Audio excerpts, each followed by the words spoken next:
Tim, how are you? Are you okay? All right. So if everyone is ready, I'll start presenting. Okay, you got green lights. Thank you. Thank you. Hello, everyone, and welcome to another Blue Marble Week. Now shifting to Conversations for the Future, powered by Foundation for the Future. My name is Leo Llanos, and I will be introducing our morning speakers today. This event is a nonpartisan conversation about near-term space infrastructure from now to 2035. This monthly event is organized and produced by Foundation for the Future. This foundation is dedicated to the creation of public-private partnership for space infrastructure development. To support this cause, donate, or to sponsor Conversations for the Future, please visit our website at www.f4f.space. First up, we have one of our founders here at Foundation for the Future, Tim Chrisman. Tim is a former CIA intelligence officer who supported the National Space Council. He is a retired Army intelligence officer and former intelligence advisor to the Joint Staff at the Pentagon. He holds 2 master's degrees, one in intelligence studies and one in international relations and affairs from American University. Mr. Chrisman is the author of the book Humanity in Space and of various articles about the expanse of our civilization in space. Tim's next challenge and mission is to make space accessible, survivable, and ultimately boring enough to be routine. Tim is actually on location at Scranton, Pennsylvania, where he will be talking about how we in the space industry can leverage the opportunities of a new space economy in cities like Scranton. Hi, Tim. How are you? Doing great, Leo. How are you? Thanks for the intro. No problem. The screen is yours. Thank you. So, yeah, as Leo mentioned, and those of you joining us from yesterday know, I am in Scranton, Pennsylvania, to host what will be our last Blue Marble Week event as we transition from Blue Marble to Conversations. It was fitting that we begin taking this format on the road to both challenge us inside the space community to make space relevant to the rest of the country, but also to infuse a sense of hope and reignite the passion about space by explaining to locals, whether they're educators, leaders, or business people, that space is real. It's for them, and it's time to make it happen. We chose Scranton because Scranton is a mining and manufacturing town that for the past 200 years has been reinventing itself every couple decades. From its founding in the 1840s, when it first started as a iron and steel mill town, to pioneering novel uses for railroads, for mining techniques, eventually retooling into what it is now as a biomedical and education hub. Scranton's had a long journey, but it's still not the place you think of when you think space. You think space, you think Florida, you think aerospace manufacturing, you think Washington State. But as we heard yesterday, and as we'll talk more today, what the space economy needs is everything we have here on the ground. If we make it here, have it here, or maintain it here, we're going to need to do the same in space over the coming years. And that has been an exciting message to take to the educators and leaders here in Scranton and explain, no, you don't need to feel like you're left behind. No, you're not left out. Come join us. And as Lackawanna College announced yesterday, as they joined our Workforce for the Future initiative, they're eager to do so. The problem is Scranton has been reinventing itself for decades. Since the 1950s, it has tried numerous initiatives to rebrand and repurpose its workforce and people. The problem is it hasn't worked. About 1950, the population was 110,000 in this area. It's now down under 70,000.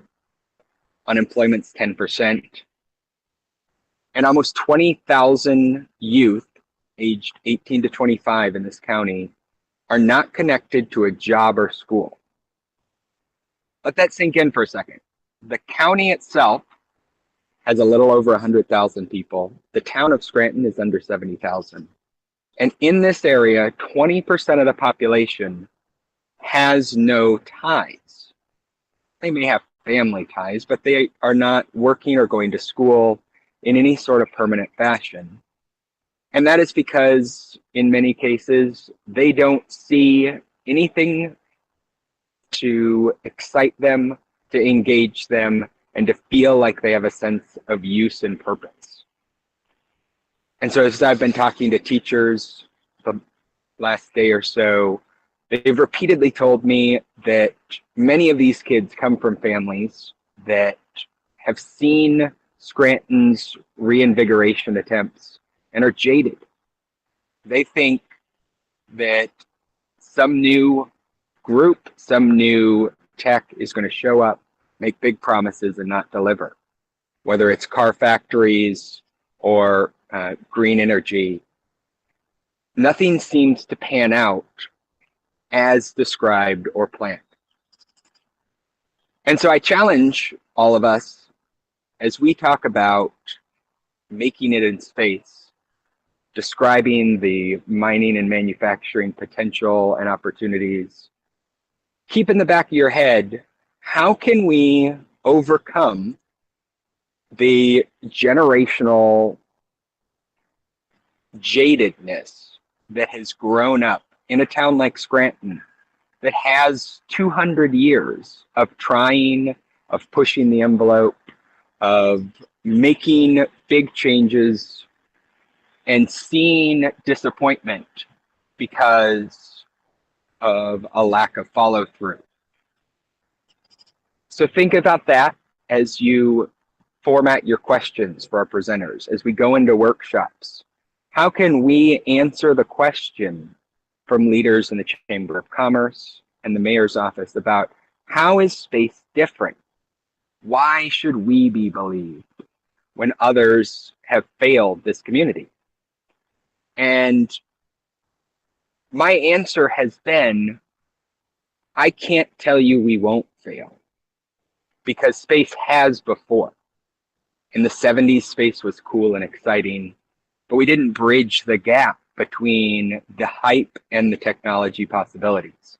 As I talked yesterday about our plan at the foundation to bridge the chasm between expectations and adoption, whether it's through our workforce initiatives, our Space Corporation Act, or our outreach events like this, we're laying the groundwork to ensure there is not another great disappointment in the space economy.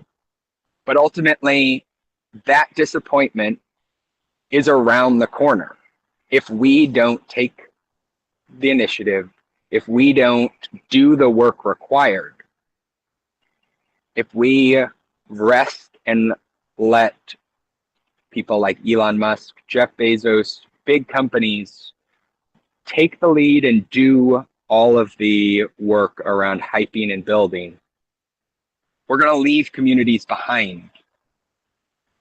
And that's not something I can accept, and I don't think any of you will either. And so I'm excited to be here in Scranton to talk about what we're doing in our plan to bridge that chasm. And I'm excited to hear our speakers and panelists go into more about the future of making in space and how that can be related to a town like Scranton. Because to be honest, there are a lot of towns like this. There are hundreds in the Rust Belt that have similar stories.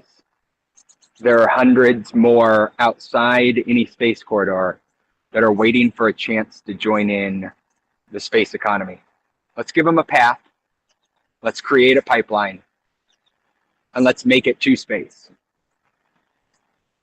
Leo, over to you. Thank you so much, Tim. Blue Marble Week, now shifting to Conversations for the Future, was created to engage the community. If you are here, that means that you are part of the biggest conversation in space topics. We all are here to challenge and plan for the future in space. It's extremely important to make jobs more accessible to local communities, not just in cities already established in the space industry. To everybody watching, your help in the ongoing efforts to make space accessible to all is not only appreciated, but also very extremely important. If you would like to help in any way, please email myself, Tim, or Lila with our first name followed by frf.space. And as always, please visit the Foundation for the Future's website at frf.space for more information on how you can help sponsor and donate to our ongoing efforts, as well as to Blue Marble Week, soon to be Conversations for the Future, which up next, one of our other founders, Lila Gislason, will be talking about. Ms. Gislason is a seasoned marketing executive with an extensive knowledge of change in management, design thinking, and brand alignment. She is currently directing marketing and fundraising efforts at the Foundation for the Future. And most recently, she took on an additional role as co-founder. As co-founder, she has hit the ground running, proving herself as a key component to the success of the Foundation for the Future. Gislason previously worked in the marketing roles across Fortune 500 companies, and she is passionate about helping teams bring out the best through cultural development. Hi, Lila, how are you? I'm great, Leo. You're making me blush. Thank you for that warm introduction. All right, let me see if I can share my screen here.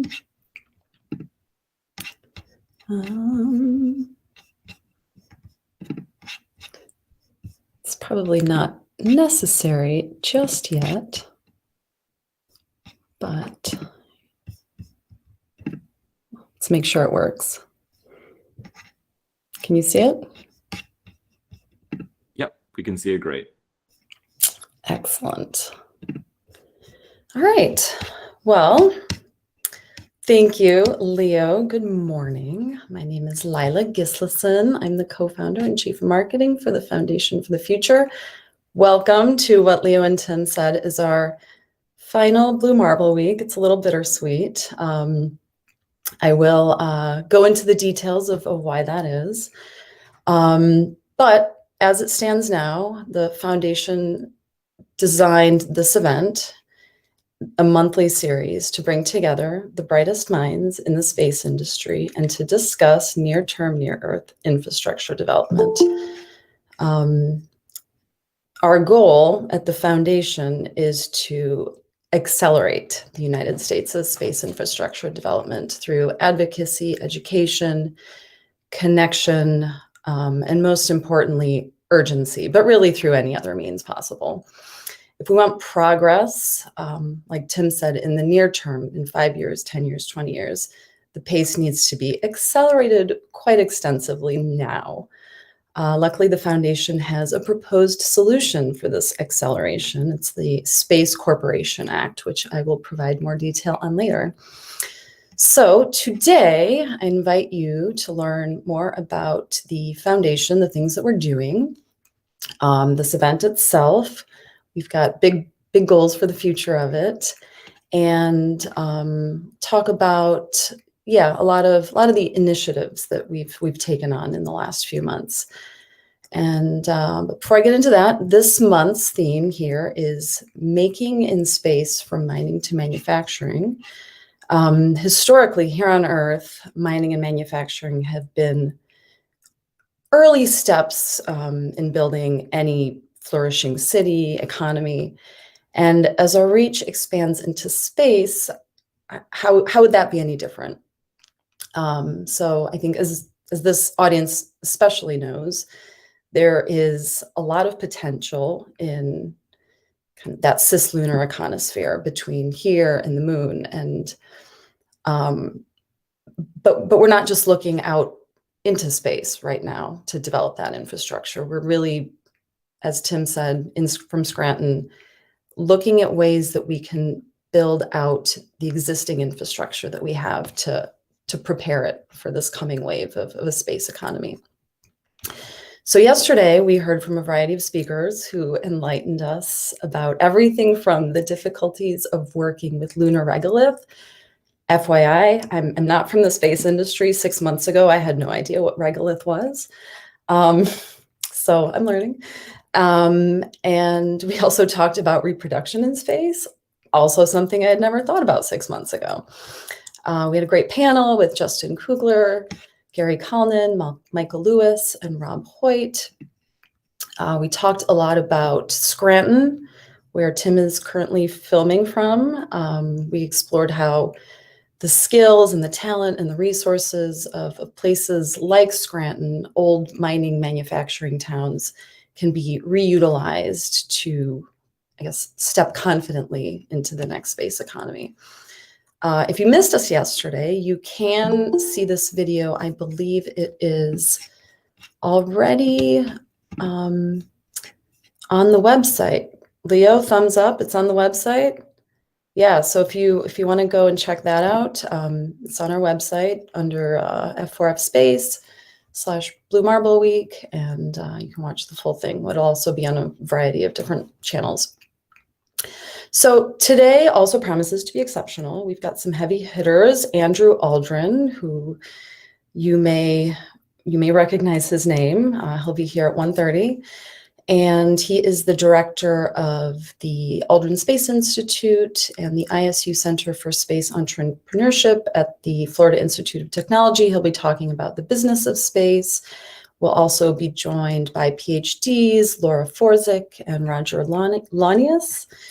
And we do talk quite a bit about policy today, space stations, workforce development, and we'll continue to ponder this question around cities like Scranton and how can they be engaged to build this space economy. So Blue Marble Week, we, along with a variety of our partners, created this event to accelerate the U.S.'s space infrastructure development. We see it as a first step to creating a safe, sustainable gateway to outer space. If we don't expand this econosphere now, it'll be really hard to reach a final frontier of any sort. So again, I'll share a little bit more about our vision, our goals, a little bit about the evolution of the event and our initiatives. Before I do that, I definitely want to give a little bit of an overview of what our goals are and a little bit more about the Congressional Space Act, which is a really important one for us. All right, so this is why we exist as an organization. We want to create sustainable space infrastructure that supports economic growth while securing U.S. interests in space. A lot of the initiatives that we're doing support this goal. We want to pass the Congressional Space Act. If you haven't learned anything about that, again, go to our website. You can read the draft of this Space Act, and we'd love your feedback on it. But a little bit more on that. The goal is really to get the U.S. and the Senate to sign this into law with presidential signature no later than the 60th anniversary of the Communications Satellite Act, ComSat, which it's modeled after. The Space Corporation Act will provide public corporate structure, and it will finance projects like loan guarantees through commercial lending institutions. It'll provide investment funds to provide support for new space companies and grants to small businesses for starting entrepreneurs. And there will be a lot of support for the public benefit as far as space infrastructure projects go.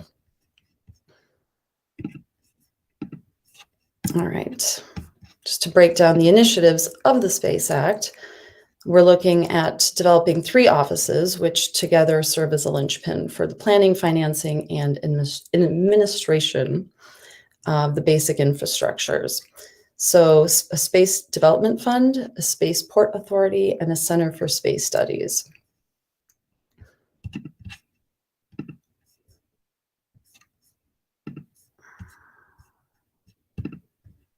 Oh. One moment. So Our third goal is really to create an ecosystem of commerce for companies, innovators, and leaders who are building the future of America. We're here to start a conversation, make connections, and ignite a community around our shared vision, which brings us here to this event, and thank you for joining us. All right, so this Blue Marble Week, I think, is very much doing that. We're starting conversations with a small group of dedicated, like-minded people, and I've found that these types of conversations have the potential to change a lot of things. In fact, I think they're the first step to creating any sort of new movement. And it's hard to believe that it's only the Foundation's 5th event. We only started this in December. So thanks to all of you. I know we've had a lot of loyal people who've tuned into more than one, if not all of these events. So that is really assuring. Thank you. So initially, we started this an event as a celebration of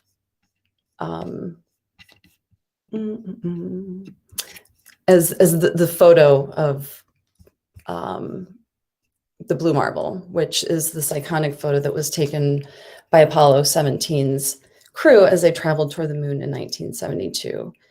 It was the last lunar mission, and no human has been far enough from Earth to photograph a whole Earth image since.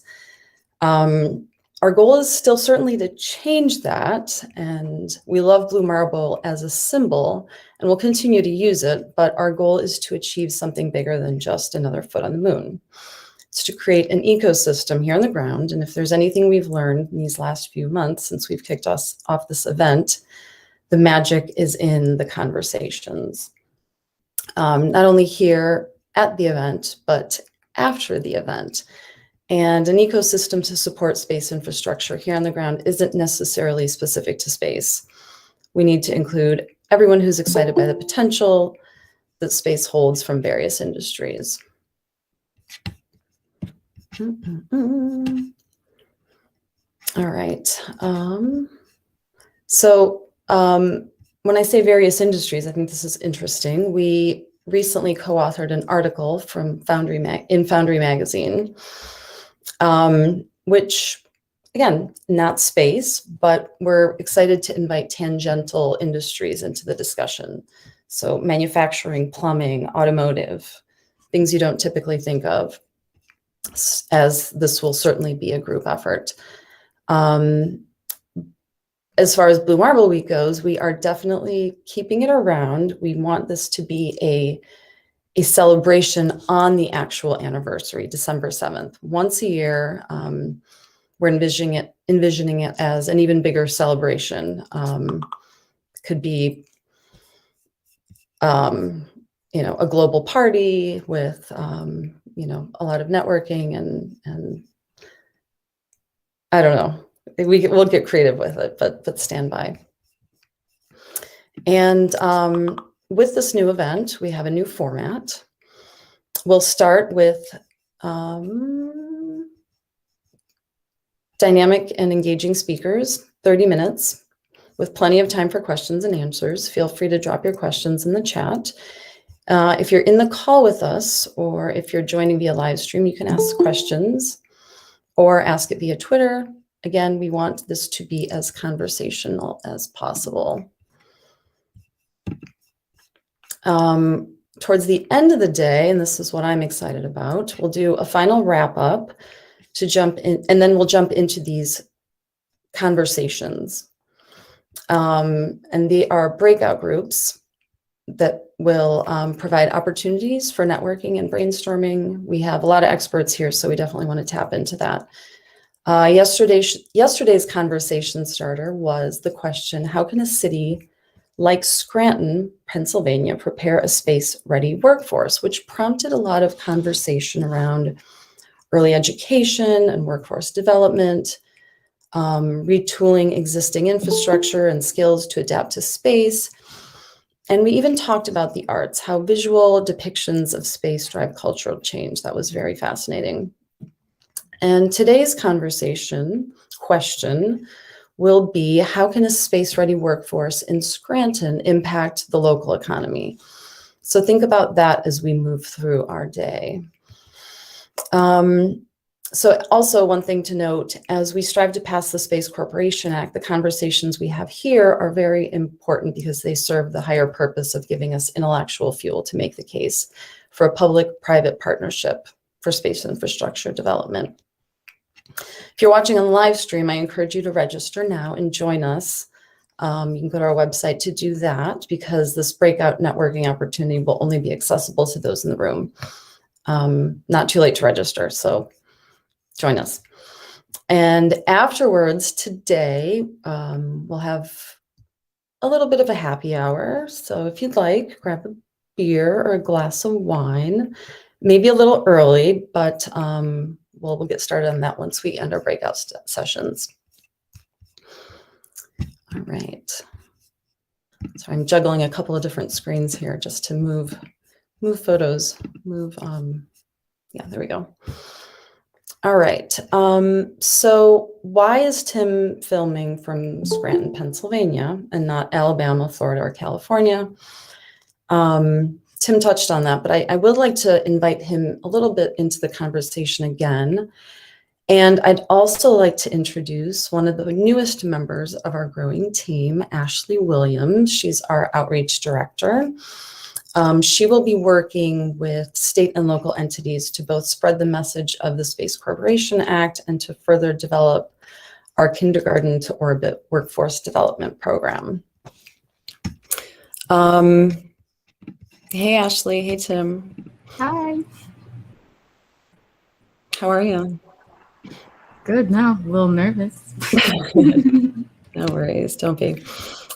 So why Scranton, Tim? So there's a couple reasons. The first I touched on yesterday and today, where Scranton has this history and the sort of founding myth about it, and I use that not as pejorative, but as kind of like Apple has its founding myth of Steve Jobs in a turtleneck solving all the problems. It was a useful story. Scranton has that sort of story of being a town, an industrial town. From the beginning, it was built around building things and making things. And the schools I have visited and the people I've talked to all have that as part of their founding ethos and identity. And so that very much is a piece of the space economy that we don't have, we don't pay attention to enough, because for too long, the making it for space has been done in a very bespoke and one-off fashion, where we're making one rocket at a time per year. Now, as we move into, as the panel was discussing yesterday, 1,000 starships launching, that's a lot of welders and wrench turners to make that sort of stuff. And it doesn't make sense to have every single one of those made like a Bugatti or Rolls-Royce with hand-carved wood. So we need the industrial know-how and grit and determination of towns like Scranton. So that's one reason. The second is space has been an exclusive club. It's where the cool kids go.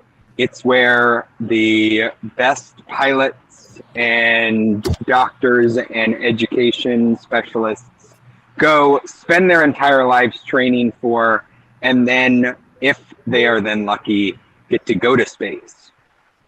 More people seem like they run for president than ever get to see space.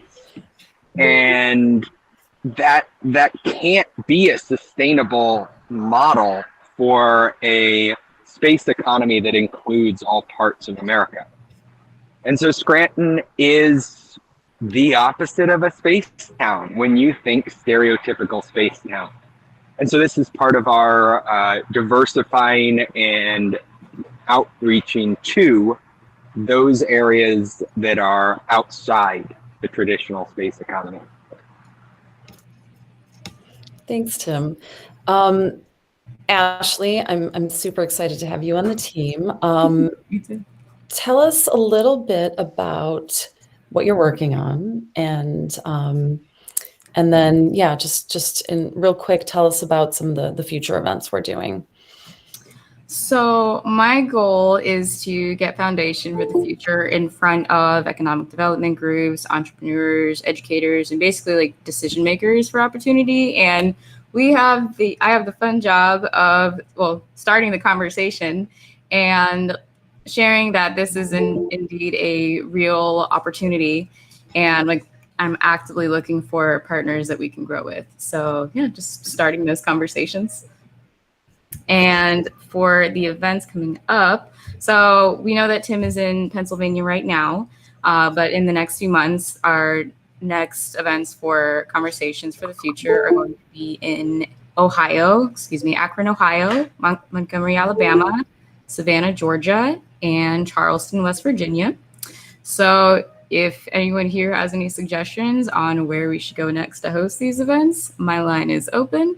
And if you or someone you know may be interested in being the lead in your state for something like our workforce development program, I would be happy to chat more with you about it. I'll even drop my email here in the chat. So yeah. Thanks, Ashley. Tim, real quick, can you tell us a little bit about the workforce development program? That's one of our big initiatives that we're already kicking off. Yeah, so this is meant to be a at its core a place for the current educational opportunities around space to live and be distributed from. So right now there is no integrated way for educators in Scranton, in Washington State, in Florida, and in California to have any sense of what the space industry wants in terms of education, would benefit from, or even how to do it. No, there's a sense that any training for space requires PhDs, requires advanced engineering labs, when in fact there are hundreds of programs already in existence, ranging from kindergarten field trips to virtual reality experiences for college students that do a lot of the training and educating of a workforce for space. And so what we're trying to do is mirror the success of the NASA Space Grant Program, which is essentially a 50-state network of universities that coordinate and collaborate on STEM education related to space.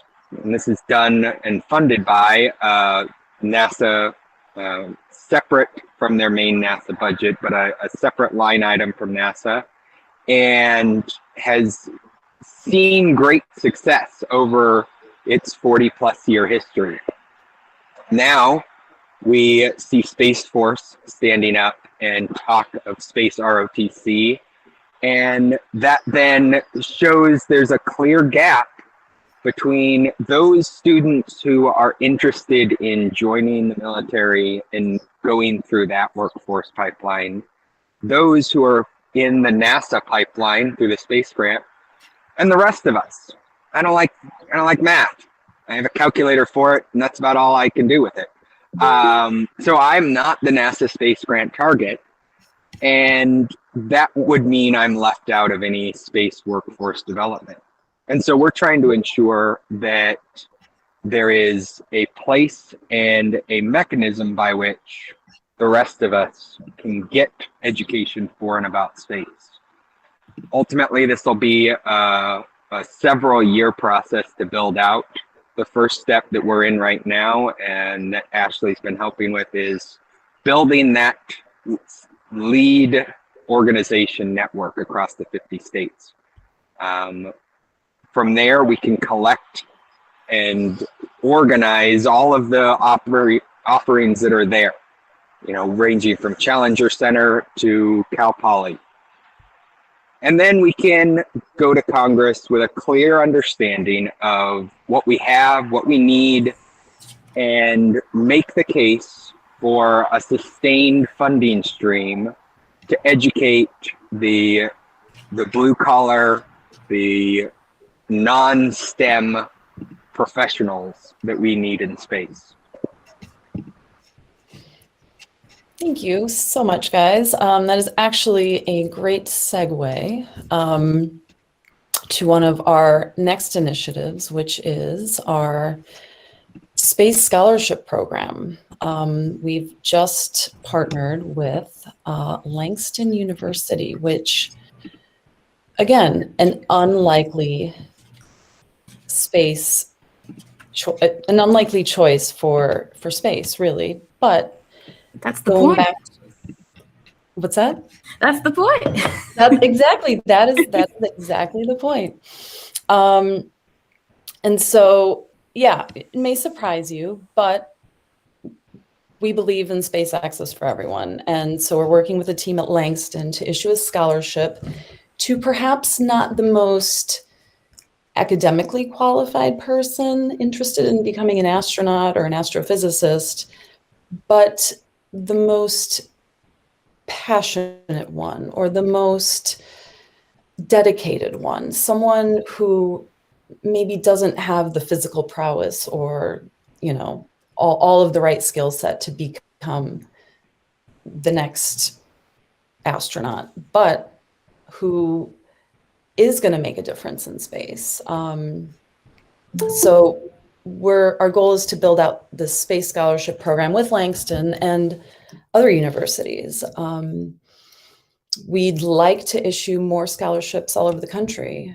And if this tickles anyone, we are seeking certainly a F4F scholarship committee, as well as corporate or other donors to help us continue its success. So starting with Langston, but sooner than later, expanding to other universities near you. One other initiative that we're working on, and while we're on the topic of giving head starts, the foundation has partnered with the Center for Space Commerce and Finance to host a business plan competition. The new Space Business Plan Competition. If you are interested in competing, please do. Teams will submit an online application that includes a company executive summary, and a group of elite judges will review each submission and select finalists to compete in the live event. It'll be kind of an in-person think tank style event, which will happen right here at May's Conversations for the Future event. The prize for that is $5,000. You can go to the center's website for more info and rules. I will drop that in the chat right now.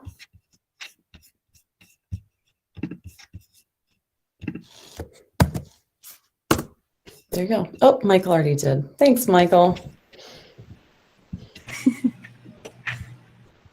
All right. Another really important initiative that we've been working on and that has, I think, been quite successful is our congressional webinars. So in addition to Conversations for the Future, we do a monthly event called Infrastructure, Space Edition, but going with the theme, we're already talking about changing the name to Infrastructure for the Future. So these are designed for our congressional audience to help make the case for the Space Corporation Act, but they are certainly open to anyone.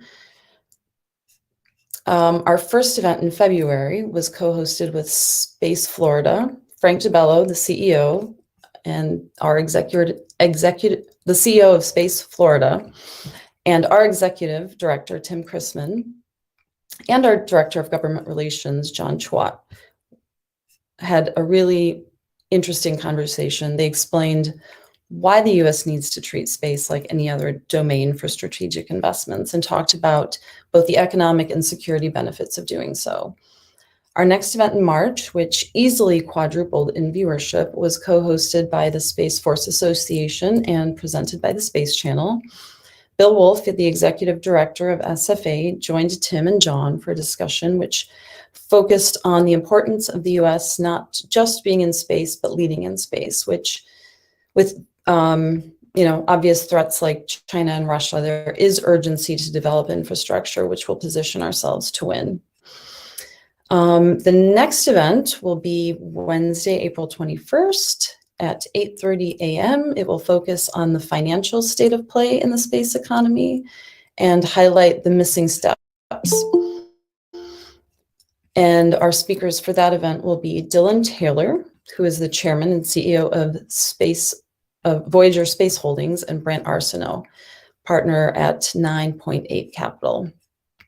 And of course, we'll continue to make the case for the Space Corporation Act.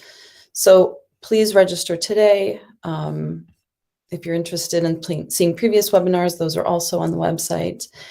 And the good news is, so far, both of our events and our outreach seems to be working. So far, the Space Corporation Act has the support of 11 senators and 32 representatives. So that's big win for us. Still a long way to go, but we're getting really close. So finally, and possibly our most important initiative to unite our community is through our newly formed Foundation for the Future membership. We welcome you all to join us here. And the goal is to unite everyone from students, CEOs, and to create a dynamic ecosystem really here. So whether you're an enthusiast or an investor, an entrepreneur, inside or outside of the space industry, we welcome you all who want to join and contribute to the conversation. There are membership levels ranging from individual memberships, which start at $100 annually, only $30 for students, up to larger levels for Fortune 100 companies. So it's a great way to make your voice heard in the political and policy world of space infrastructure. Some benefits will include, but are certainly not limited to, monthly briefings on policy developments, opportunities to join policy conversations, networking opportunities, opportunities to meet with government officials, and other ways to amplify your voice. And if you go there now, you will see one of the line items is to have your name inscribed on the first toilet on the moon. I'll keep that as a cliffhanger. We'll hear more about that soon, but it is an idea that may involve an upcoming Kickstarter crowdfunding campaign. So we'll probably share more about that next month. So for more information, please visit our website, f4f.space. And with that, thank you all so much for joining us. We're always seeking support in the way of donations and volunteers. If you want to be part of the dynamic group, we welcome everyone. Really no geographic constraints, and I look forward to the day we can do this all in person. Until then, I look forward to breaking out with you later this afternoon and possibly the happy hour, if you will join us. And next month, our event is on May 4th, which is kind of fun, and we'll be talking about space-based solar. So thank you, everyone. All the best, and I pass it back to Leo.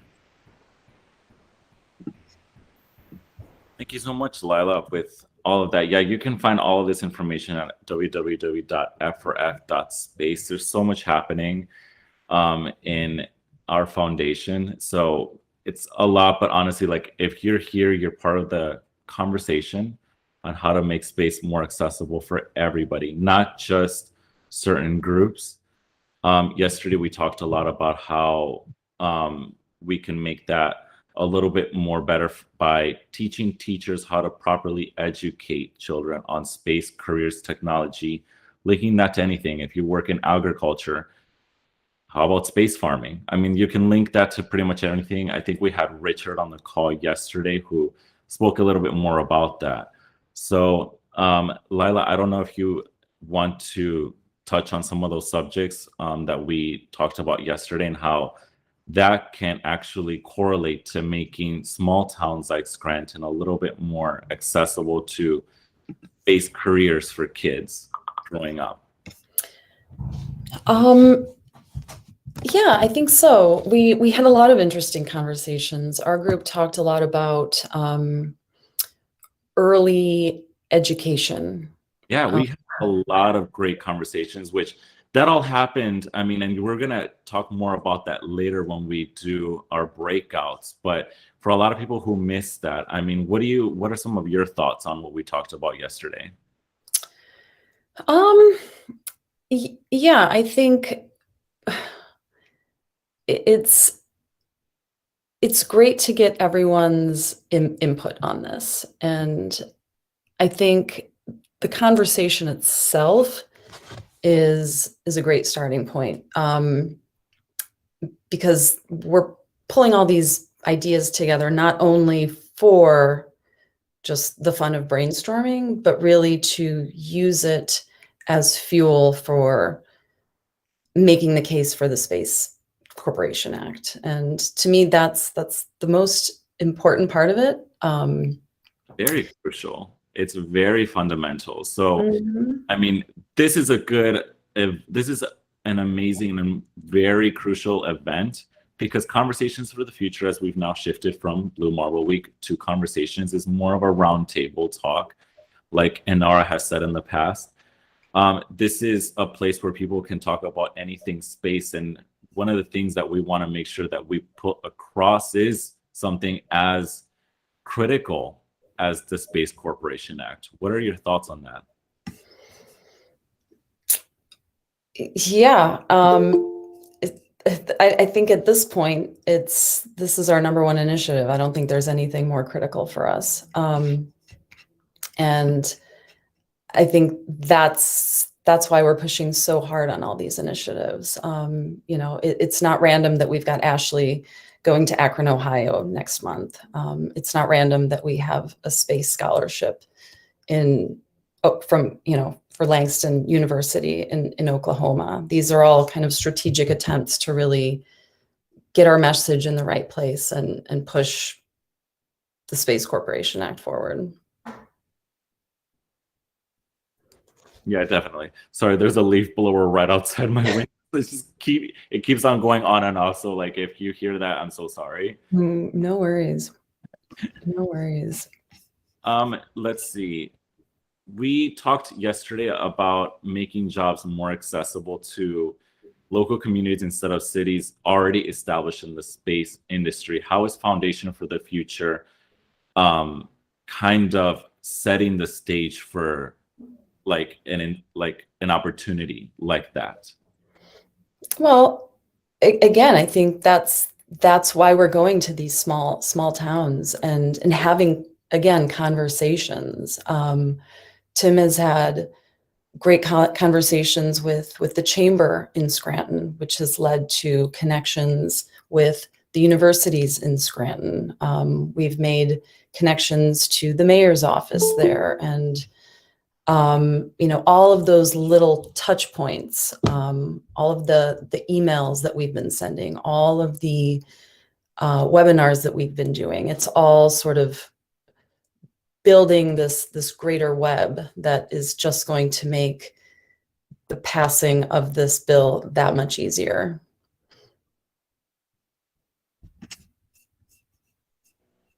Sorry, again, it's still going outside my window. Ashley, what are some of your goals for when you go to Akron, Ohio? Like, what are some of the your mission in doing this when you go next month? Honestly, anyone that is, well, my plan is really just to pitch who we are, what we do, that we're coming. For example, with the case of Akron, I believe we're talking about the development of solar power and how that can be applied in space. So I would pitch to For example, like the local chambers of commerce, or like specifically like councils for economic development, and say, hey, here's who we are. We're coming. This is what we're discussing. This is what we do. Do you know anyone who might be interested in this? And really, anyone who says yes, we usually have a meeting within a week, and that's how it goes. Yes, that's actually very true. Solar power is actually a really big part of, I mean, it's going to be the main focal point of next month's talks. So, I mean, that a lot of people are actually really interested to find out more is how can we like take that, which is already there, you know what I mean? Solar power is such a huge thing. So like, how can we apply that to this industry? You know what I mean? Make that a bigger thing. So like, is that, have you heard anything from anybody who has actually said how critical that is to make those incentives? The only one that comes to mind, or just as an example, she's actually here right now, Brianna from the Scranton Chamber of Commerce. Like, she was just explaining like what we are doing. At first, there's that barrier of, well, there's the barrier of disbelief. So once we get past that, that's when we can really talk about more of what's in the realm of possible. But when we share like our plans, what we're doing, like it's easier to have those conversations. And for them in particular, like they're a mining town, so they can definitely see how that skill set could be applied. And like what Tim even says is that there are many industries that are space adjacent and they don't even know it. So just starting that conversation is the beginning. Is it? Yeah, a lot of industries do run very much parallel with the space industry, and like you said, they really don't know that. But it's all about educating and spreading out that information. That listen, like there's more to what you're doing with the space industry, and that's pretty much the future. You know, so it's all about making sure that we do what we can with grassroots, with people, spread that out there for people to understand that. So I don't think that we have any questions. I don't know if anybody has any questions, feel free to put that in the chat. For Lila, Ashley, Tim, or myself, we're more than happy to answer anything that you might have, any inquiries. And I think coming up next, we're going to have another speaker, but prior to that, we're going to be talking a little bit more about fundraising here for the Foundation for the Future, which is very important. So Lila, do you have anything else that you want to say before we close this out for you? No, just again, we appreciate all the support, both from just a participation side, an outreach side. You know, one other thing I just wanted to mention was that these conversations have legs far beyond these events, and another motivator for the shift in format and name is we've had so many people reach out to us post-event, offering to help, offering information or introductions, connections, donation dollars. It's been excellent. So thank you everyone. And yeah, we'll keep doing the work that we're doing, because it's been super reassuring to just, it has been. We've been accelerating at such a huge pace. Like you said, infrastructure space edition started not that long ago. It was in February, and the event that followed right after, which was last month, like you said, it quadrupled, which means that a lot of people are not only interested, but they're very passionate about how we can make sure that we can build that foundation for not just the next generation, but the generation now.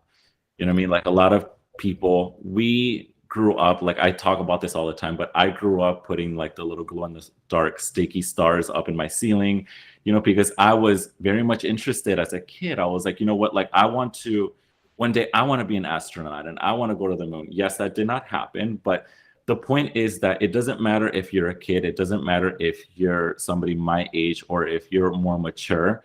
At the end of the day, if you're here, you're part of the conversation. That means you're part of this movement that's happening. So if you're watching these webinars, if you're watching these events, then you are a part and you are a key piece in the component of how to make space more accessible for everybody, not just certain people, not just in big cities in Florida, which are already well established in the space economy, but in cities like Scranton, Pennsylvania, where Tim is at, or in Akron, Ohio, which is where Ashley's going to be going to next month. It can be for everybody. So if you are here, you are a part of the solution.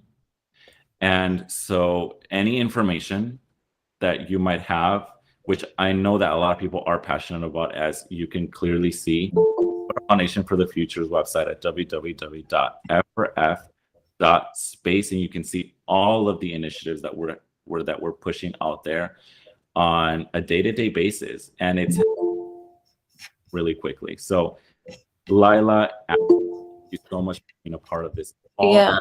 Well, I just wanted to add to what you said there, because I think you said it really beautifully. And policy change starts from the ground up, and I think we're trying to tackle it from both ends, both from just the everyday person in Scranton to congressional representatives. So It's everybody in the spectrum. Yep.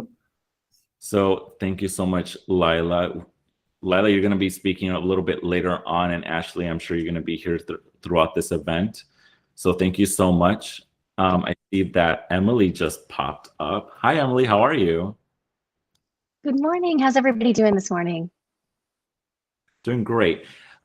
Emily is actually a part of Foundation for the Future. She's here. She has specialized in business development, creative strategy, and fundraising.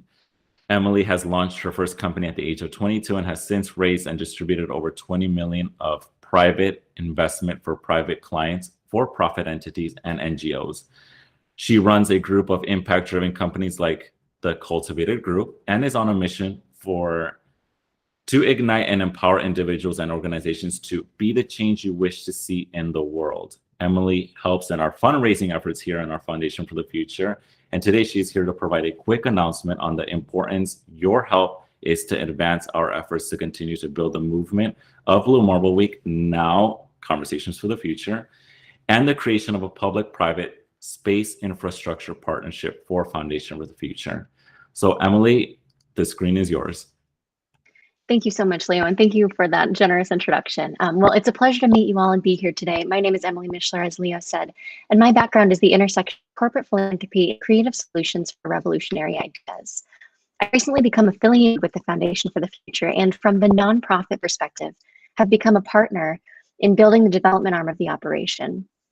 So what does that mean? That means we're financially positioning the foundation to be able to continue this important work for years, if not generations to come. For our conversations today, it's abundantly clear that our work is disruptive, necessary, and the time is now, and that means we need your help. I've been both incredibly impressed with the comprehensive vision, expertise, dedication, and momentum of the speakers today, and the vision of the Foundation for the Future, the powering force behind Conversations for the Future. We can all agree that the future the Foundation is building is inspiring and worth investing in. This future, in space and beyond, is being built one relationship, conversation, and connection at a time. In order to continue this momentum in building and contributing to this caliber of event, conversation, and community, we need your help.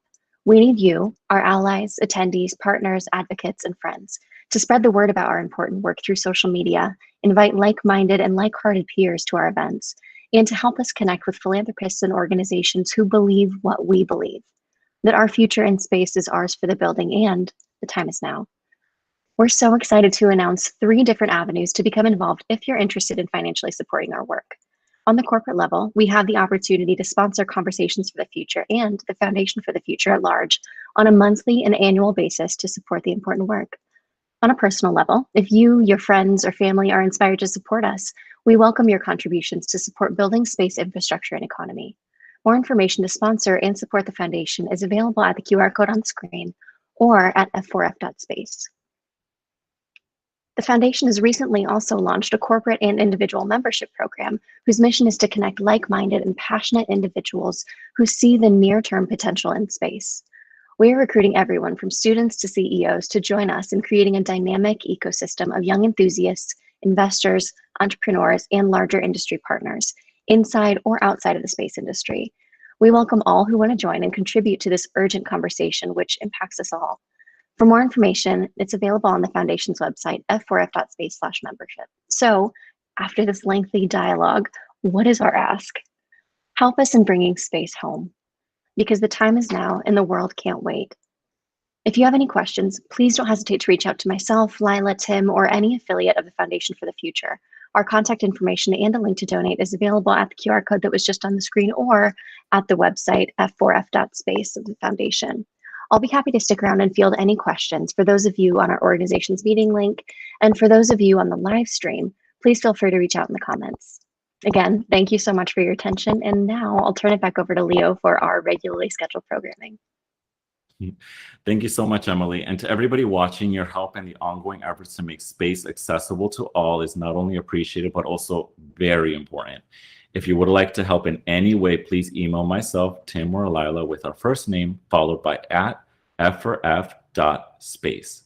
And as always, please visit the Foundation for the Future's website at f4f.space for more information on how you can help sponsor and donate to our ongoing efforts, as well as to Blue Marble Week, soon to be, or already is, Conversations for the Future.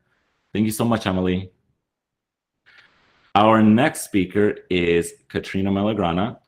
Ms. Malagrana is a Leiden University Air and Space Masters of Law student, a creative thinker, strategist, researcher, and problem solver with a diverse experience in law and business.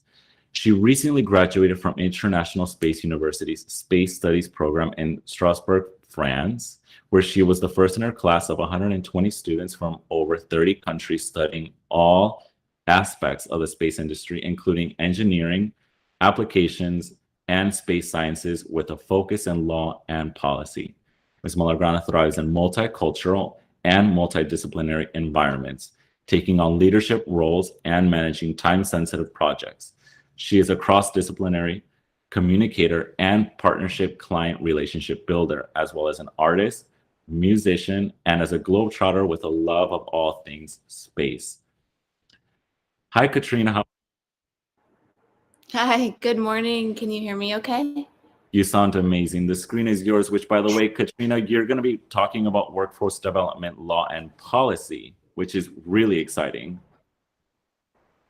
Well, yeah, I was asked, so my presentation is going to be a little bit different. It's going to be about my journey to become a space lawyer and getting into space law and policy. So it's going to be where I came from, where I'm going, and some takeaways from that as part of the infrastructure and career development part of the space industry. Awesome. Can't wait. So I won't be talking so much about law and policy yet. No, perfect. This is actually really important because this might be something that it might be very influential for a lot of people, which is a very recurring thing in what we're trying to talk about when it comes to educating. Yes, I'm hoping so. I'm hoping my story can reach some people, show that you can have a non-traditional space background and get into space. Great segue. Space is for everyone.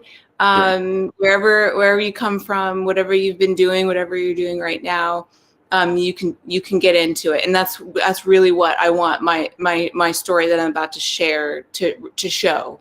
And then maybe some, like I said, some takeaways, maybe some tips for the industry itself. And my presentation's very light. I'm keeping it light and fun. And then I'll be happy to answer the questions that you have. So I suppose I share my screen now. Yes. Okay. Let me see if I can figure this out. Okay. My entire screen. Okay.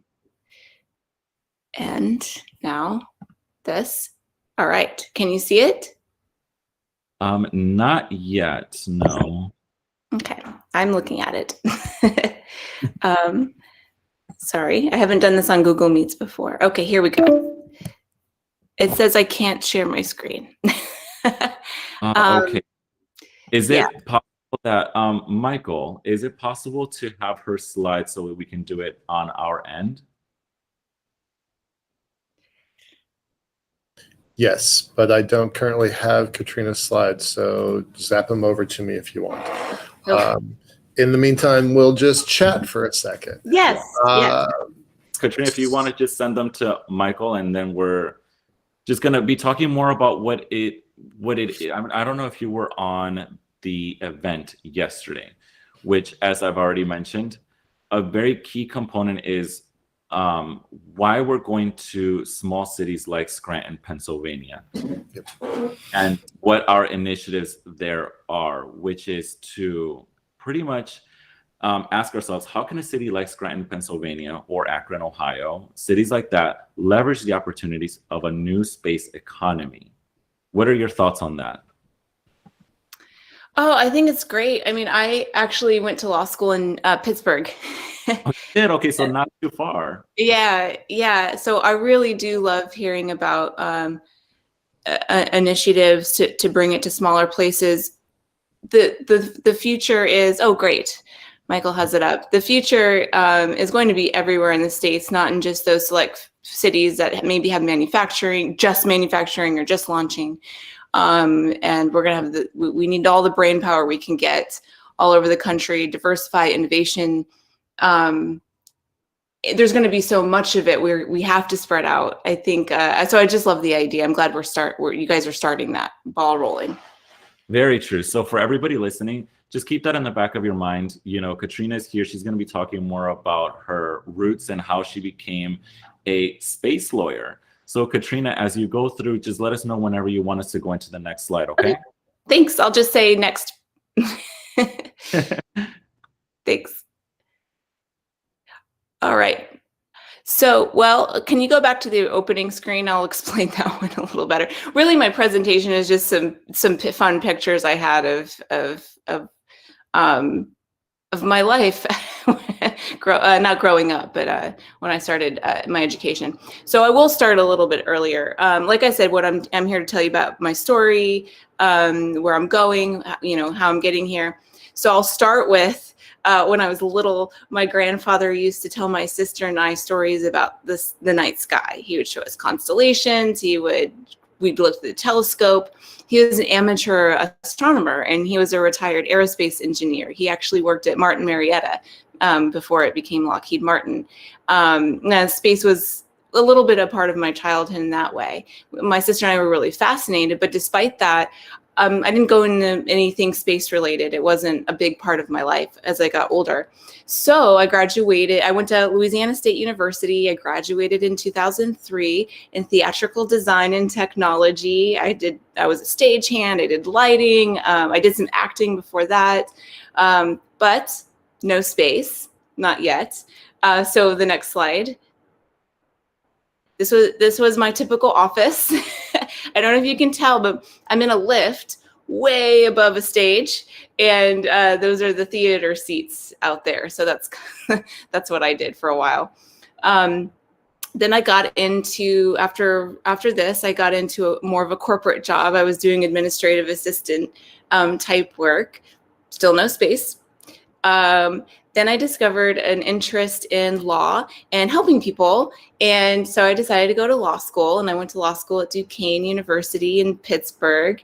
And I graduated in 2011. You can go to the next. You can see when you graduate, you get a giant diploma. So that was great. But still no space.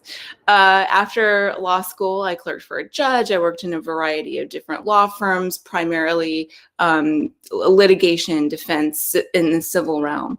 I first started doing actually medical malpractice and healthcare. As you can see, so I also am licensed, was sworn in to 3 different states. So I have here Pennsylvania, California, and Washington State. And I just wanted to let everybody in on a trade secret that this looks official, but to be a lawyer, you have to take a picture in front of a bunch of books. So if you go to the next one, there, finally made it to being a lawyer. No idea about that. Yeah. Lots of lawyers take pictures in front of books, so here we are. So what I was realizing, this kind of lifestyle, this stuff isn't for me. There's just a lot of hours in an office and at a desk. I was like, what am I chasing? I'm chasing something, but still no space. So next slide. I got married in the meantime, somewhere in there, and my husband's a filmmaker and a photographer. And we thought it would be fun to try astrophotography. And so this is a picture I took a couple years ago outside of Arizona. You can see the Milky Way. Fascinating, right? Really started like actually making vacation choices on where we could go take night sky photography. Of course, we discovered so many galaxies in our in our photography, but then I'm still working at law firms. Still no real not space was not a huge part, just this photography. So next slide, please. Took a trip to Mauna Kea in Hawaii, and I did an astronomy tour. Did some night sky photography. There was a moment where I was looking across the valley and I could see the High Seas analog mission. Now that's where they do off-world analog missions just pretty much constantly.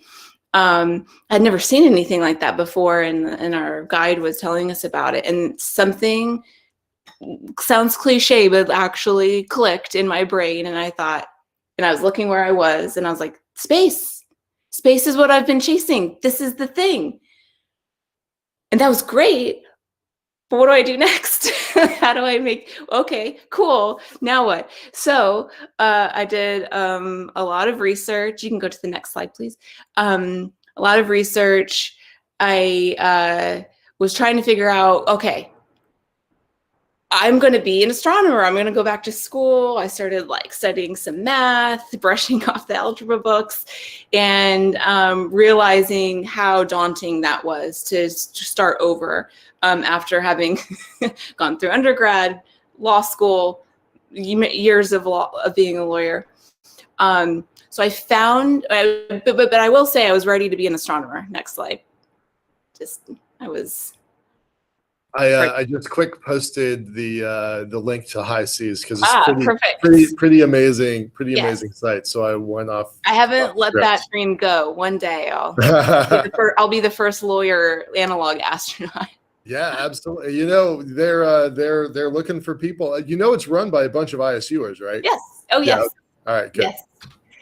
Yes. So yeah, here I am, basically being an astronomer at the Very Large Array, channeling my best Jodie Foster.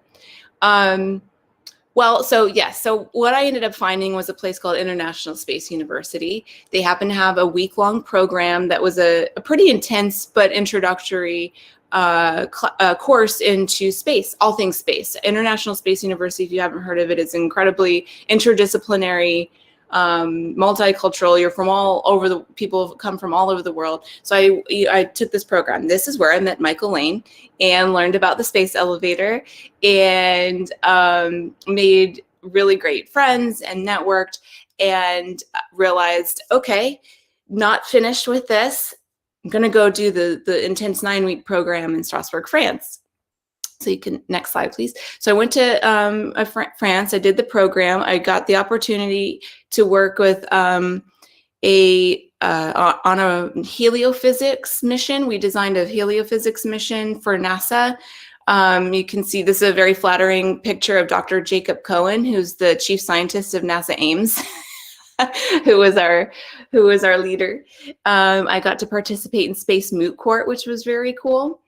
Next slide. I went into the program.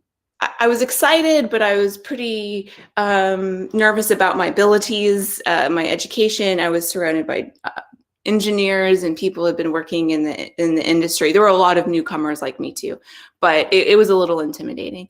What was cool is I really felt like I put in the work and I shined. I won the best advocate at Moot Court. There I am with now my professor, Tanya Mason-Zwan. And then I also got the highest academic achievement award of the program, which was incredible. Thank you. And what it did on top of having me learn all of these things is I gained a confidence that I didn't have. And I also gained a network, right? Which is incredibly important. So don't go to the next slide yet, please. I have to explain. So I came back from ISU and I was looking for jobs and I was collaborating with some classmates on space companies. And will you time check me at like 5 minutes? Just I haven't actually paid attention yet, if you don't mind. So thank you. So I had these great plans and then the pandemic hit and I really had to reevaluate, reassess, rethink everything, what I was going to do. So with, I thought I'm going to go back to school. This is the time to do it. And I really wanted to go be Tanya's Dr. Mason-Zwan, or Tanya Mason-Zwan's student. So I applied for that, but with the encouragement of my husband and his awesome Photoshop skills, which you can see on the next slide, I decided to apply for Leiden. Yeah. It is amazing. Yeah. Got a lot of these from him. So, well, I did not. I know Inara over there is so, like, she's just getting her life right now because she talked about how much Star Trek is such a huge thing in her family. So for a lot of us, it is. So yes. So this was cool to see, right? I was like, oh, I could be a captain. So yes, I applied for Leiden and I got in. And I was so excited. So that's where I am now. It's been, you can go to the next slide. It's been quite a year. I have traveled back and forth between the Netherlands due to COVID. There were a lot of restrictions and I had to stay adaptable. I'm back in Seattle right now. But it's been a really interesting and cool year. But what I really wanted to say is that I was going to say I'm going to have an internship this summer in space policy in Washington D.C., which is really cool. I'm on track to do the thing that I want, which is space law and policy, being a space lawyer, a policymaker, being in the making. And but what I just wanted to touch on is some takeaways from this whole experience and the things that I'm experiencing now, and I know I'll keep experiencing. So what I wanted to say is, and this is for everybody, this is for people trying to do it, and this is for the people in the companies that are hiring the people. There's a lot of people like me that come from very non-traditional backgrounds, but there's something about space that really attracts curious and eclectic people, and it's a really cool company to be in, and I'm happy about that. As a child, I could have, through high school, I could have been exposed more to applications of math and science that would have gotten me probably more interested in something, like if I had gotten hands-on, some kind of engineering or some kind of astronomy or robotics. I didn't have that in any school that I went to. It would have been good to have mentors earlier on, through high school, college. I wasn't aware of any programs or anything like that in any of the schools that I went to. I think that law schools could do a better job of telling students that they can do something that's not being a lawyer. They did tell us that once in law school, and we all kind of chuckled. And so it would have been cool to see that in practice and have just more more hands-on with that. A big thing for me has been the difficulty of changing mid-level. So a lot of, it's cool, you know what you want to do when you're 8 years old and that's what you do, but what happens if you realize what you want to do and you've already been doing the thing that you do for so many years? How do you transition? There aren't so I'll say for the reasons I found for this is, one, you get pigeonholed into the job that you've had, especially as a lawyer. You get like pigeonholed into the type of law that you do. And it's really hard to get out of this. It means often pay cuts, like starting from scratch, and a lot of people can't do that, right? Because they've got families, they've got financial obligations, student debt. And I didn't see any programs that really assist with this. When I got out of ISU, I was applying for jobs, and the feedback I was getting is, well, you don't have any experience in this type of law or this company. And it would have been nice to have an internship or some sort, but I didn't have access to that because I wasn't a student. So what was I going to do? I'm in a position, I was really lucky I got to go back to school. That's what I'm doing. I get to have an internship and hopefully get that experience. But what if I couldn't do that? What would I do?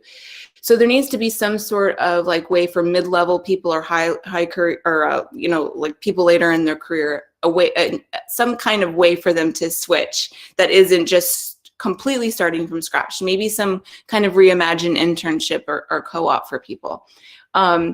People like me in the legal field, especially, it just seems unnecessary to have this very specific type of experience. If you want to get into the industry, we have skills and other kinds of experience. It's often interdisciplinary that would really benefit the space industry. So sometimes the job would just require us learning new kind of laws. So I was like, newsflash to people who don't know, lawyers have to learn new laws like every day. I would be working on a case where I'd have to become an expert in like what kind of nails you would use because I did construction defect law, what kind of nails you'd have to use for a residential house, and basically become an expert in that. And then the next day I have to learn how HVAC system engineering works and how you test for that. And then on the next case, I'm a shellfish species expert. So the ability of some of these lawyers to like pivot and flip and like learn new things, that's awesome. We know how to do that. So it seems like that should be a benefit to a company. But I mean, it just looks like a lot of companies aren't looking at that. That's the experience I've gotten. So what I see is you've got this huge pool of smart, excited people, right? Not just like, oh, I want to switch careers, but like passionate people usually that want to get into space. And it's an untapped resource. So what are you going to do? The companies in these programs need to realize that and go after some of that talent, I think, and encourage it and look a little further than just like the jobs that I've had on my resume and the titles that I've had. And you could get this group of talented space enthusiasts that I say are working for the weekend, and get them into the industry that they're passionate about. So again, to kind of tie this up, I'm really focused on the now, of course. There's a lot of people now talking about bringing up the future generation of space industry leaders, and how do we do that? How do we start kids from a young age to get interested in that? The Aerospace Corporation just came out with a paper on this called "Developing Future Space Workers: Leadership Needed Today." It's a good article. If you're interested in that, go read it. But for me, I'm coming from the position of like, I want to work in space now. So anyway, I'm hopeful that companies are going to start to see this more as a benefit and not a stop sign. And but anyway, thank you so much for listening to my story. It was fun to share, and I'm here for whatever you guys throw at me. Yeah, you mentioned with boundaries. Of course. You mentioned that lawyers pretty much have to learn a new law pretty much every single day. We actually had Michelle Hanlon in last month's, pretty much said a lot of the laws here on Earth don't apply to space. It's a different spectrum altogether. Some of them just don't necessarily apply because it's completely different. So doing that, I think it's very interesting, because we're going to have to pretty much make new laws for space because it's a different environment. One quick question that Lila said, she's like, I'd like your top 5 list for night sky photography locations, which is pretty much interesting because some of those that you took were phenomenal. Thanks. Yeah, anywhere you can find an internationally certified dark sky. So Arizona, of course, is a great. Arizona and New Mexico are really great places for that. So all over the place. We went. That one was taken outside of Petrified Forest, the national park. It's just stretches of nothing. Hawaii, we just recently did some up at the bottom of Mauna Kea. When you get the clouds to clear, it's a great place to take pictures. So I'd say anywhere, Arizona, New Mexico, and Hawaii. Yeah, because Hawaii is kind of cloudy sometimes. It's really cloudy, but if you can catch it, and you're closer to where the observatories are, it's dark. No, very much. I saw a couple of people who mentioned it here. Sedona and Flagstaff, which is one that Inara suggested. Nice. Yeah, so Space for All mentioned, or they asked, is space law different to normal laws? How are they enforced, and is there space police? So, that is a huge question, and that is why people go to school for years. So I can't answer that all at once, unfortunately. What I actually have learned is where there are laws, the international laws, they're not that different. It's the laws draw analogies. Of course, you're working in completely different environments, where people aren't really hanging out. So that's where they need to adapt. But there are a set of international space laws, treaties, that have been around since the 60s, and we are still abiding by those. And they incorporate international law, and we have a lot of those. And then each country can write their own laws, but if you're a party to the treaties, you have to abide by the principles of the treaties. So I think that's the shortest answer I can give you on that one. No, yeah, definitely. And Richard actually said that he was surprised that there isn't a greater call and support encouragement for space law given the recent drives for space infrastructure development. Oh, there is. There is. Okay. Oh, absolutely. Yeah. There's a lot of us. I mean, I attend as many webinars as I can, which everybody knows in this day and age is, about 1 million.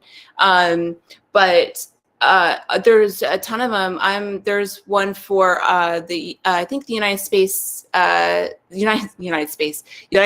Space Command has a whole legal, their first legal symposium or conference. I think it starts today. And so that's their first one, and that's just all, I think, going to be law and policy and DoD stuff. But I attend things that are mostly international, and which is great. And they're conversations, and it's policymakers, and it's scientists, and it's people in the industry, and we're all coming together, and we're all having dialogues. Actually, the one in particular I'm talking about are the Moon Dialogues. And we're talking about how we're going to go forward and how we're going to do this sustainably and equitably and all of that. And that's all includes policy and law. So lots of people are talking about it. Lots of people are working on it. The hard part is it mostly can get done most easily domestically in your country, right? The big picture international treaty stuff can take years and years, and that's always being worked on. I think some of the treaties took 10 years to finalize and get people to sign, and not everybody signs them. So it's a struggle in that sense. But I will assure you that lots of people are working on it, and it's a big thing. Like there's people like here where people want to take ideas to the Congress or to Washington, D.C. to get the laws passed. Like people are trying to do this in different areas. Yeah, definitely.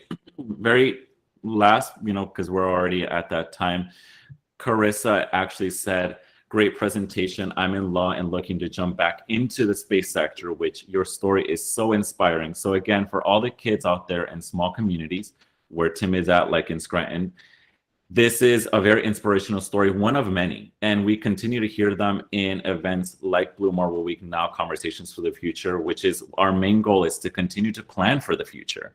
So Katrina, thank you so much for talking on your inspirational roots, where you start off, which wasn't exactly space, but now you're here. So you're part of the conversations, which is what we're trying to do.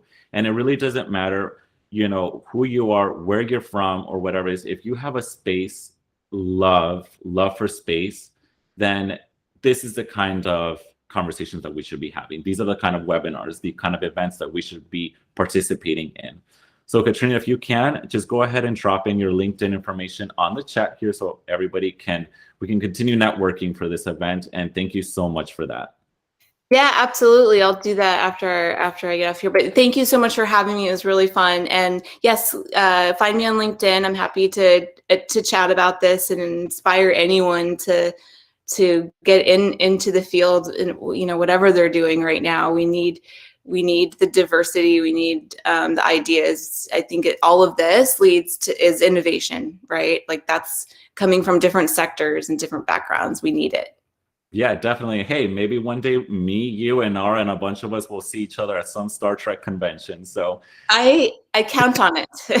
Thank you so much, Katrina. Thank you. Thank you. Up next, I actually have my co-host Lee Steinke, who is going to be helping me present our next speakers. Yes, that's 2 speakers, not just one. Lee, are you here? I think Lee was here. Yes, sir. Hi, Lee. How are you? Good. How are you doing? Pretty good. You look phenomenal, by the way. Thank you. It's been a great conversation so far. So fun to listen to. Very much so. So we're going to be presenting our next 2 speakers that are with us today. It is Laura Forsick and Jared Zambrano Stout. Laura is actually Dr. Laura Forsick, and she is the owner of space consulting firm Astrolytical, specializing in space science, industry, and policy, and offering space career coaching services.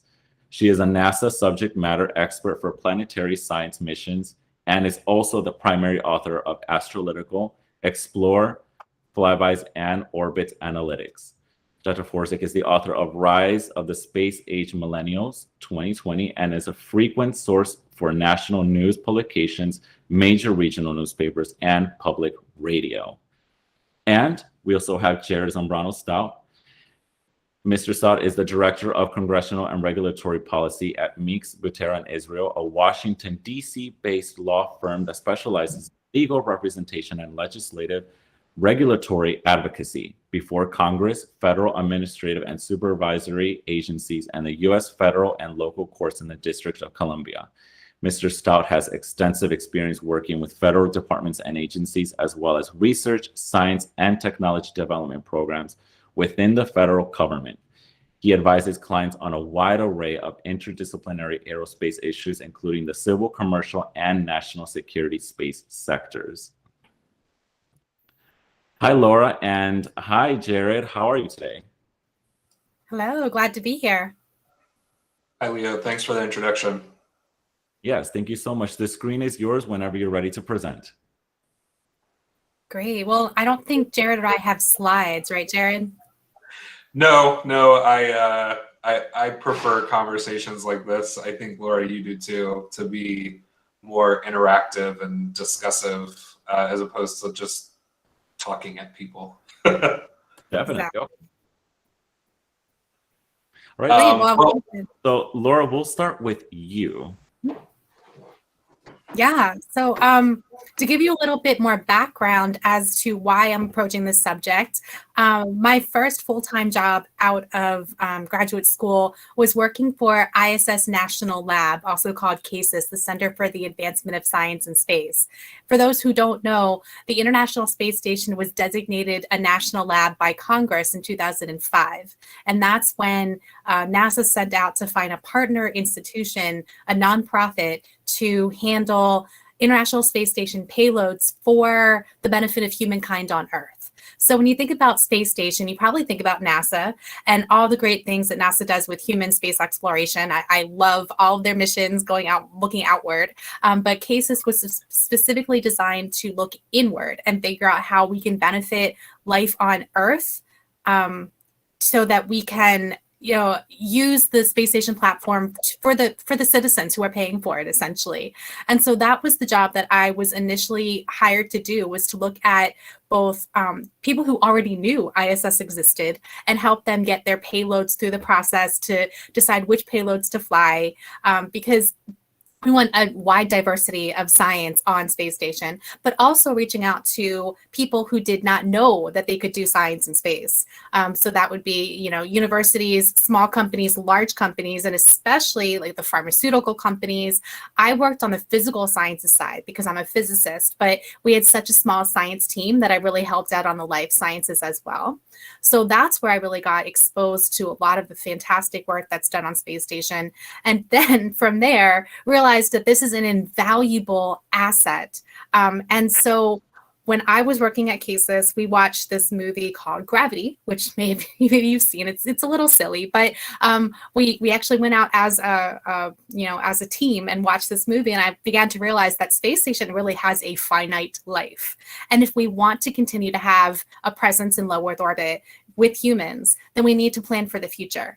And that has been made ever so clear the past year or so, that the astronauts and cosmonauts on space station have been looking for these leaks. And it's not in danger right now, but space station will come to a finite end. And right now, US law has it at 2024. No one thinks that space station is going to end in 2024. It'll be renewed to probably at least 2028, probably 2030 or more. But it has a finite end, so we need to start preparing for the future. And the future is not a big government space station, at least not NASA's government space station. It's looking ahead to commercial space stations. So that's kind of a very brief introduction there about what I want to talk about. Off to you, Jared. Thanks, Laura.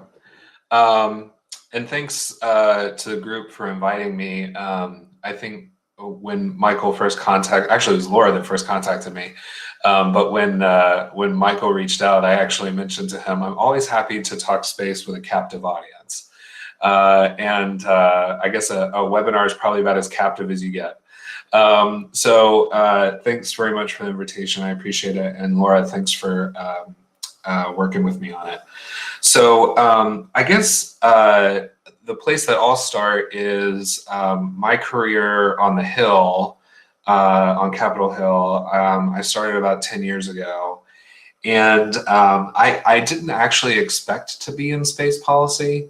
I usually tell people that I didn't find space policy found me. And it was sort of a necessity of the member that I worked for at the time from Florida that represented the Space Coast. And it was right at the time that President Obama had decided to cancel the Constellation program, and Congress was kind of like working through that with the 2010 NASA authorization. At the same time that the planned decommissioning of the shuttle program was also happening.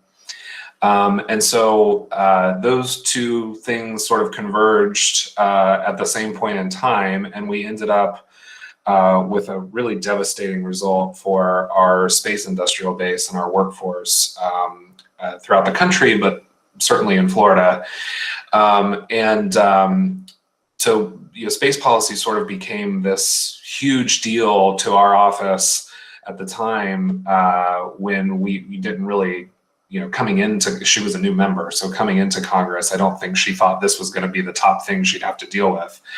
And so I sort of built a reputation on trying to figure out how are we going to transition the Space Coast to something that looked very different than it had for the last 50 years. And so when I think about the transition of the International Space Station and low Earth orbit, I really think a lot about that period in my life when we had it was somewhere on the order of 16,000 to 18,000 jobs that we lost on the Space Coast. And that, those are second and third order effects, right? Like you're talking about waiters and waitresses in restaurants that had to close down because nobody lived there anymore, or daycares that no longer had kids that needed to be cared for because the main caretakers weren't working. And so you have these like second and third order effects. I think when we talk about the transition of the space station, that's the thing that's in the forefront of my mind, is that we have this incredible workforce that is private in the case of the sustainment contracts with ISS and Boeing and all of their subcontractors, as well as all of the public employees at NASA at Johnson Space Center that have all this incredible knowledge about how to live and work and operate in space. And if we lose the space station without having a plan for what happens next, without having all of these various pieces in place, what we're really going to have is a gap in low Earth orbit where we don't have private space stations that are up and ready and flying and prepared to service the needs of the country.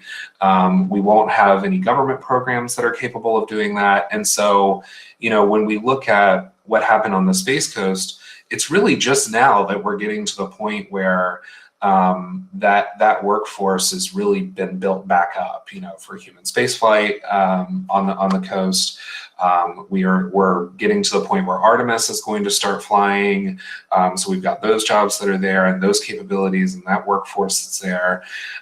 We've got SpaceX and ULA and Blue Origin and all these folks that are starting to get to the point where they're ready to fly people.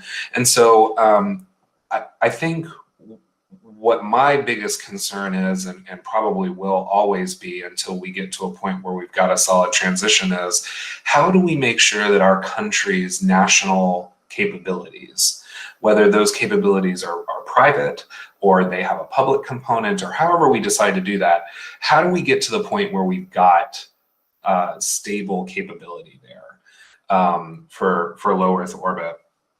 And there's a lot of different ways that we go about that. In the Trump administration, when I was the chief of staff for the National Space Council, one of the things that we did with Space Policy Directive 2 was we really wanted to force the streamlining of regulations so that the private industry had a lot more flexibility in launch and reentry. They had more flexibility in framework and stable regulations for things that were going on with like remote sensing and spectrum usage and our laws and regulations that deal with export controls. Like those things are sort of the starting building blocks from a policy perspective of how you put the pieces in place to get ready for a transition of this magnitude. And so I think the final thing I'll say in opening is that people should be aware, whether you're a space person or you're just getting into the industry or maybe you've been around for a while, we should all be aware of the magnitude of the shift we're talking about. The International Space Station, in many ways, has been one of the crowning achievements of NASA's human spaceflight program of the last 30 years. It has been this marvel of international cooperation. It has provided a whole new industry, right? If we think about all the companies that are working on space station right now, making money for customers, it's created this whole new ecosystem. And in so many ways, it has really been this fabulous experiment. for human spaceflight, for science in space. And what we're talking about is this tectonic shift away from this guaranteed resource to one where it's going to be driven by factors that have nothing to do, perhaps necessarily, with national needs or requirements. It's going to be much more about where's the money and where does it make sense to make money and how can I make money in space. And NASA, of course, is going to have requirements to do stuff in LEO, but is NASA willing to pay for those requirements? I don't think we know all those answers yet. Or I guess more to the point, if Congress is willing to pay for all of those requirements. So I want to make sure as we're having this discussion that we continue in the forefront of our minds understanding just what a huge change this is going to be for our space industry. And so, I had a boss in Congress that used to say, with chaos comes opportunity. And I think that is certainly true in Congress, but I think it's even more true in the business world.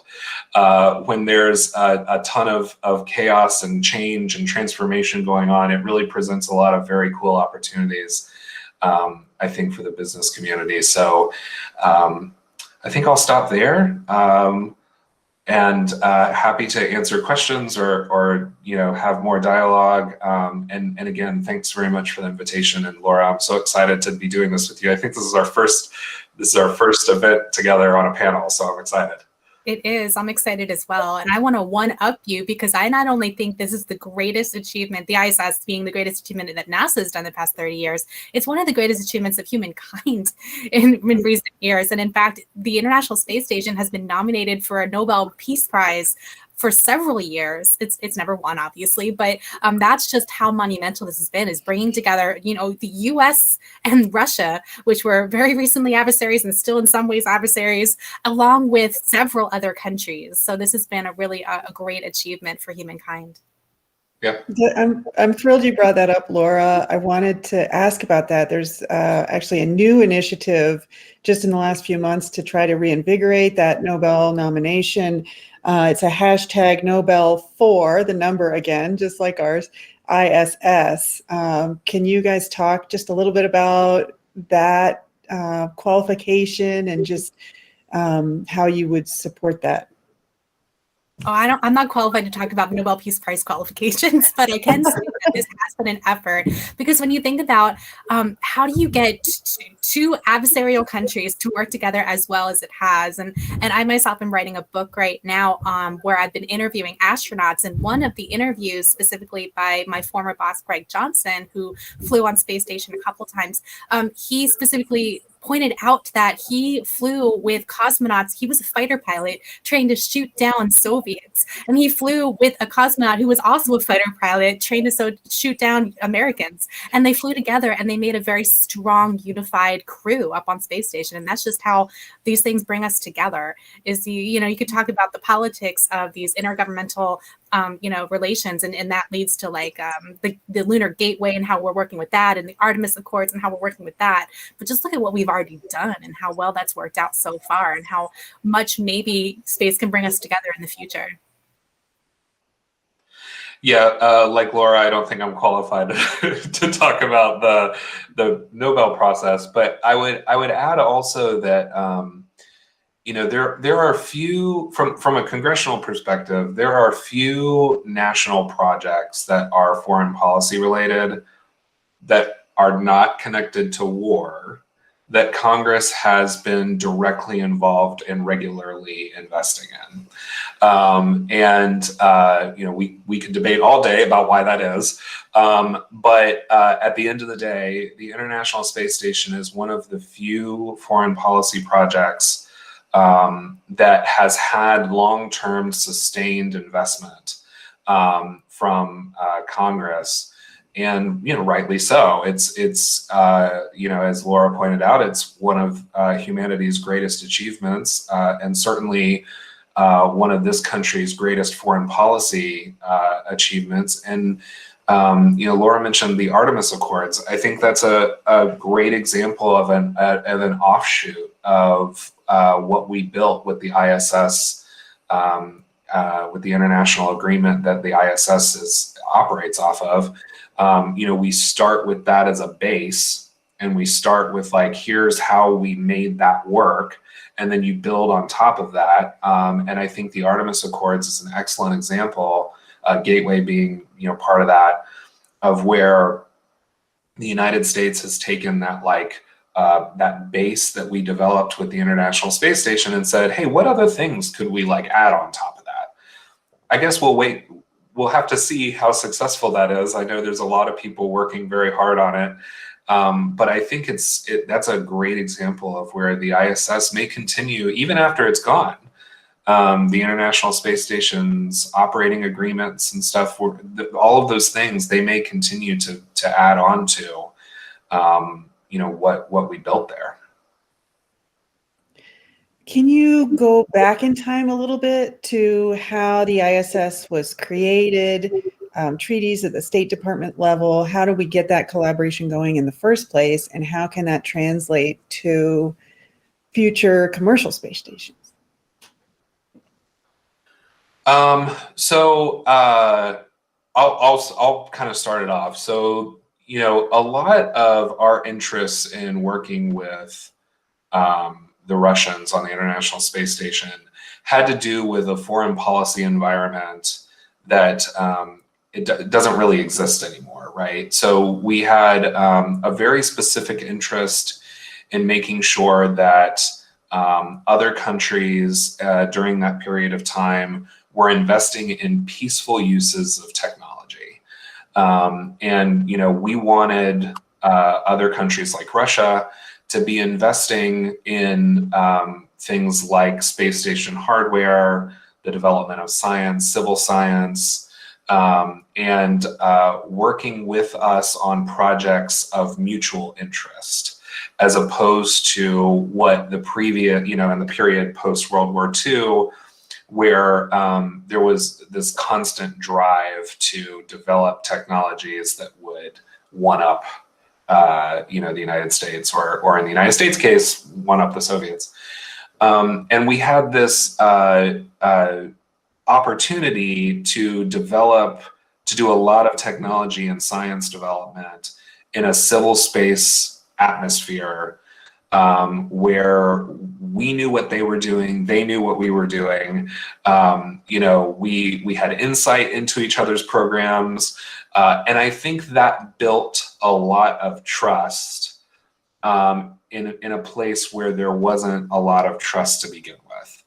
And the long-term effects of those decisions early on in the space station program, I think really it changed the way that our countries viewed each other in this, pardon the pun, in this space, right? Like, it changed the way that we thought about how we could work with each other and what types of things we could do together. And I think those effects, they still happen today, right? Laura was talking about the interview with Greg Johnson. I think that kind of way of looking at people that are adversaries but not necessarily enemies is a very different thought process than what we had spent, the end of World War II up until the fall of the Soviet Union, and then of course the post-Soviet era. And that again, I think that those building blocks have been a really great place for us to start in many ways. So, moving forward, that same foreign policy environment doesn't exist today, right? It's we're in a very different world. Russia and China have made multiple announcements recently about how they're working together, on a lot of various things. Geographically, it makes sense, but it is certainly an interesting development from a foreign policy perspective, that Russia sees that it has more national interest in cooperating with China than it does in cooperating with the United States. There's a lot of reasons for why they may feel that way, but that's a very different environment. So what's the effect of that? I don't know. Maybe the US will end up having a closer relationship with developing space programs, right? The UAE is an excellent example of that, right? The UAE has a ton of cash. They've got a ton of talent, and their whole of government approach to space science and technology is really changing their country in ways that are very positive. I was at the International Space Exploration Forum in Tokyo, I guess it was 3 years ago now, and the UAE's Minister of Education was on a panel. And the minister said that they saw investments in space science and space technology as being a counterterrorism tool for them. Because if they're investing in students and young people and building up careers in space and science and tech, then they're not going to go do other things because they've got a future. And that I thought was just incredibly insightful. Also a very different world perspective, right? We don't think about those sorts of things in the United States. Well, we do in places like Scranton, where we're hosting today, where 20% of the youth are not tied to job or school. So people 18 to 25, they're floating and looking for a cause. And if that cause is negative or self-destructive, that can really interfere with where we're going. So I think it does apply. Absolutely. Mm-hmm. Yeah. So it's, it'll be interesting to see, to your point, Lee, it'll be interesting to see what what future agreements may exist and what types of things can be built on top of what's already there. This might be a good time to start talking about the commercial opportunities, because anybody around the country and around the world, really, including in Scranton, Pennsylvania, or Scranton, yeah. So I think that when you think about the future, it's important not to think about these big intergovernmental agreements, because that is the future for certain things like the Artemis program, but that's not necessarily the future for space stations and outposts in low Earth orbit, because we're seeing a number of companies wanting to build their own space stations. There's a company called Axiom Space that got a grant from NASA, the contract to build modules on the space station that they're going to build up over the rest of the lifespan of the space station, which again is unknown at this point, but at least in the next few years. Then when the space station, it comes time to deorbit, we all assume it's going to be deorbited at some point, that Axiom station is going to break off and become a free flyer. There are several other ideas for free-flying space stations that commercial companies build. There's a company called Bigelow Aerospace that is doing something similar. Unfortunately, they've been sort of inactive for the past year or so. So we're just gonna have to see if they continue to be inactive or if they continue with their space station plans with inflatable space stations. Sierra Nevada Corporation is another one that wants to do inflatable space stations. NanoRacks is a company, I think one of the people spoke yesterday, they want to do repurposing of spent rocket boosters. There's a lot of, dead, empty rocket boosters that are up in orbit right now. And if you want to repurpose them, or in the future fly a rocket booster with the specific purpose of turning it into a space station, people have suggested, although SpaceX has not announced this, that Starship could do the same thing. So there's a number of companies out there that could be located anywhere in any part of the country that are working towards launching or helping to facilitate future commercial space stations. And those can be inherently international. Right now, for example, under a certain law regulation, there's prohibitions put in place that NASA cannot work directly with China, for example. But NanoRacks is a company that's gone around that because they're a commercial company. So then they have already worked with Chinese universities. So when you think about how do you work internationally, it can be through international partners. It can also be through commercial companies. And when you're thinking about how to then commercialize low Earth orbit in a way that we've not seen before, Then you have to figure out, as Jared said, how do you make money? What's the profit there? And so there's a number of avenues that are being explored right now, from, as I mentioned before, pharmaceuticals to the fiber optics and all kinds of different ways that commercial companies are trying to figure out how to make money in space using space stations, space platforms, whether or not they're continuously inhabited or not. Jared had mentioned previously, NASA has certain requirements for commercial space stations. NASA wants to have 2 astronauts in space at all times, and they want to do, I forget the exact number, some number of experiments per year. And so when you think about NASA being then an anchor tenant in a way, we used to have malls, because we still do, where there's an anchor store, right? And that's the envisioned future, is that NASA won't own the space stations. NASA will be an anchor tenant in a space station, and then contract out what they need, as NASA then frees up its funds to go outward and look towards CisLunar and lunar space and beyond to Mars. Sorry, go ahead. I'm sorry. Yes, that's actually very true, because we do need to make space more commercial and a little bit less government, because when we think of space, initially we do think of NASA for a lot of people. And when we think of NASA, we do think the government. So that's something that we need to really keep in mind, is making that more accessible for a lot more people, and that's through commercial means. Can you talk a little bit about, Laura, about the specific goals you address? Pharmaceuticals, the ISS clearly has been a primarily science-based goal for that. So can you talk about some of the different goals that these private companies are talking about when they're talking about expansion beyond just a first go, proving the concept? Yeah, one that immediately comes to mind because of the topic of this conference here.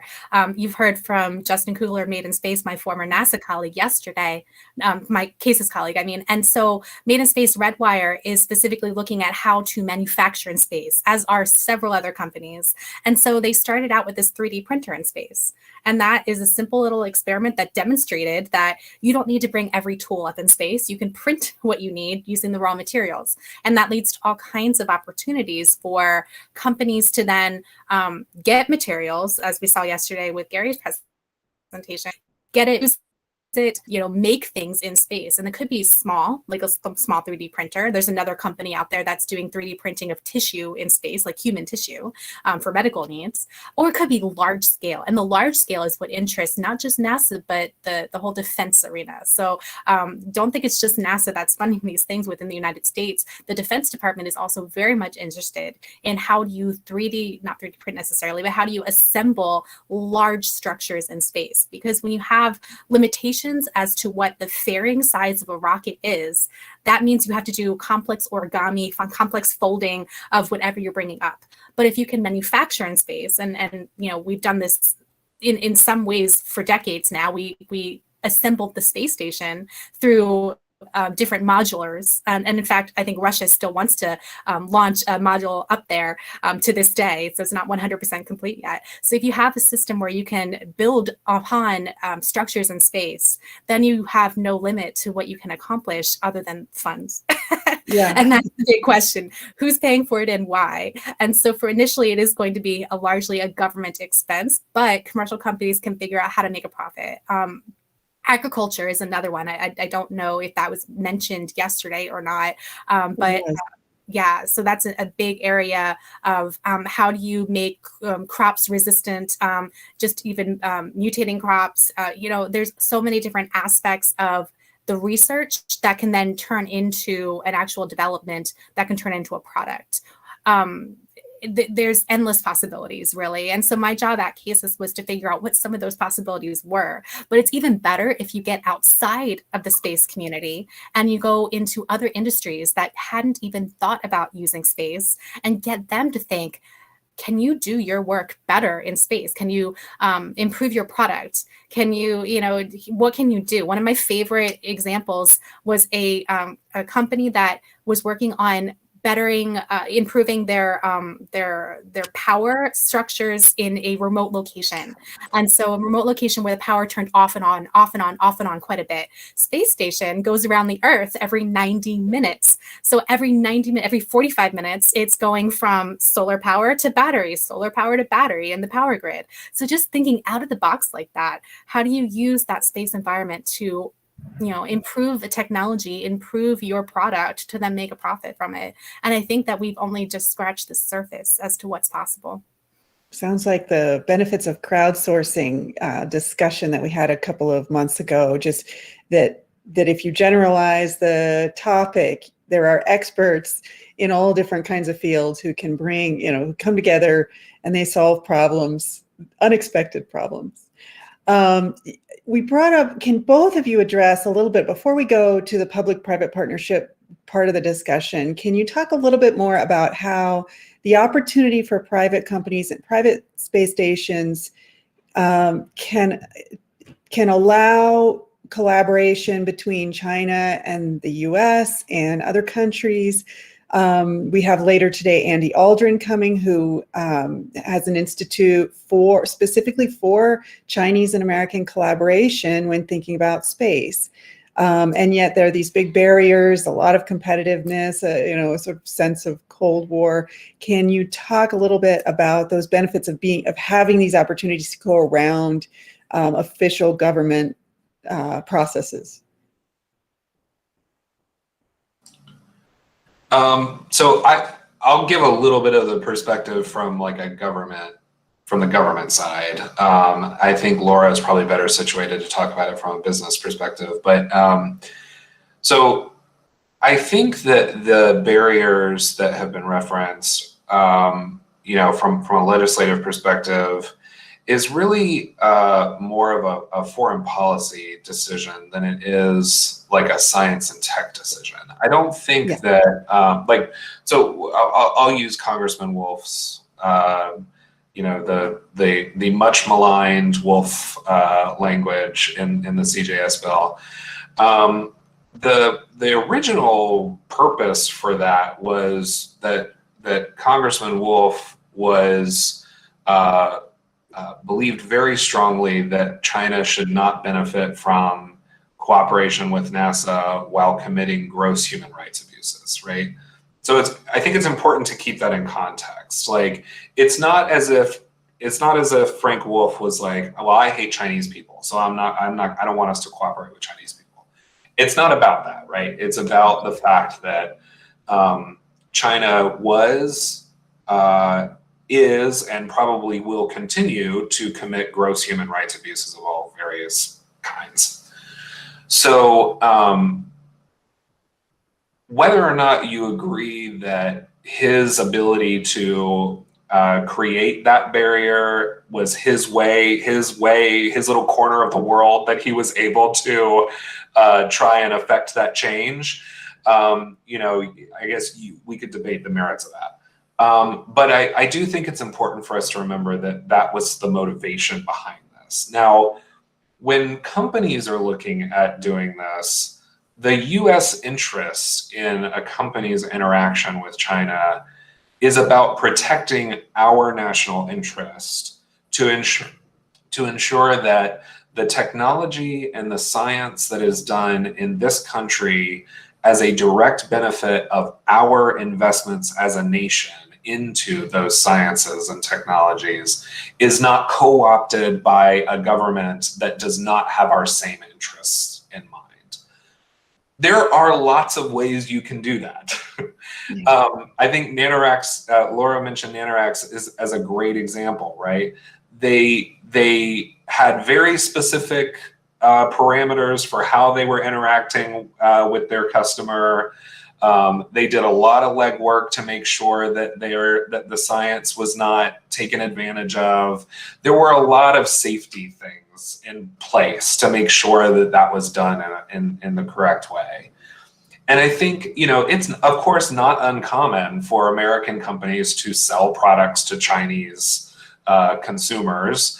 It has been a long-standing goal of the US policy that China become a larger consumer of U.S. goods and services, and so that we can kind of get this disparity that we have going on with manufacturing more on an equal footing.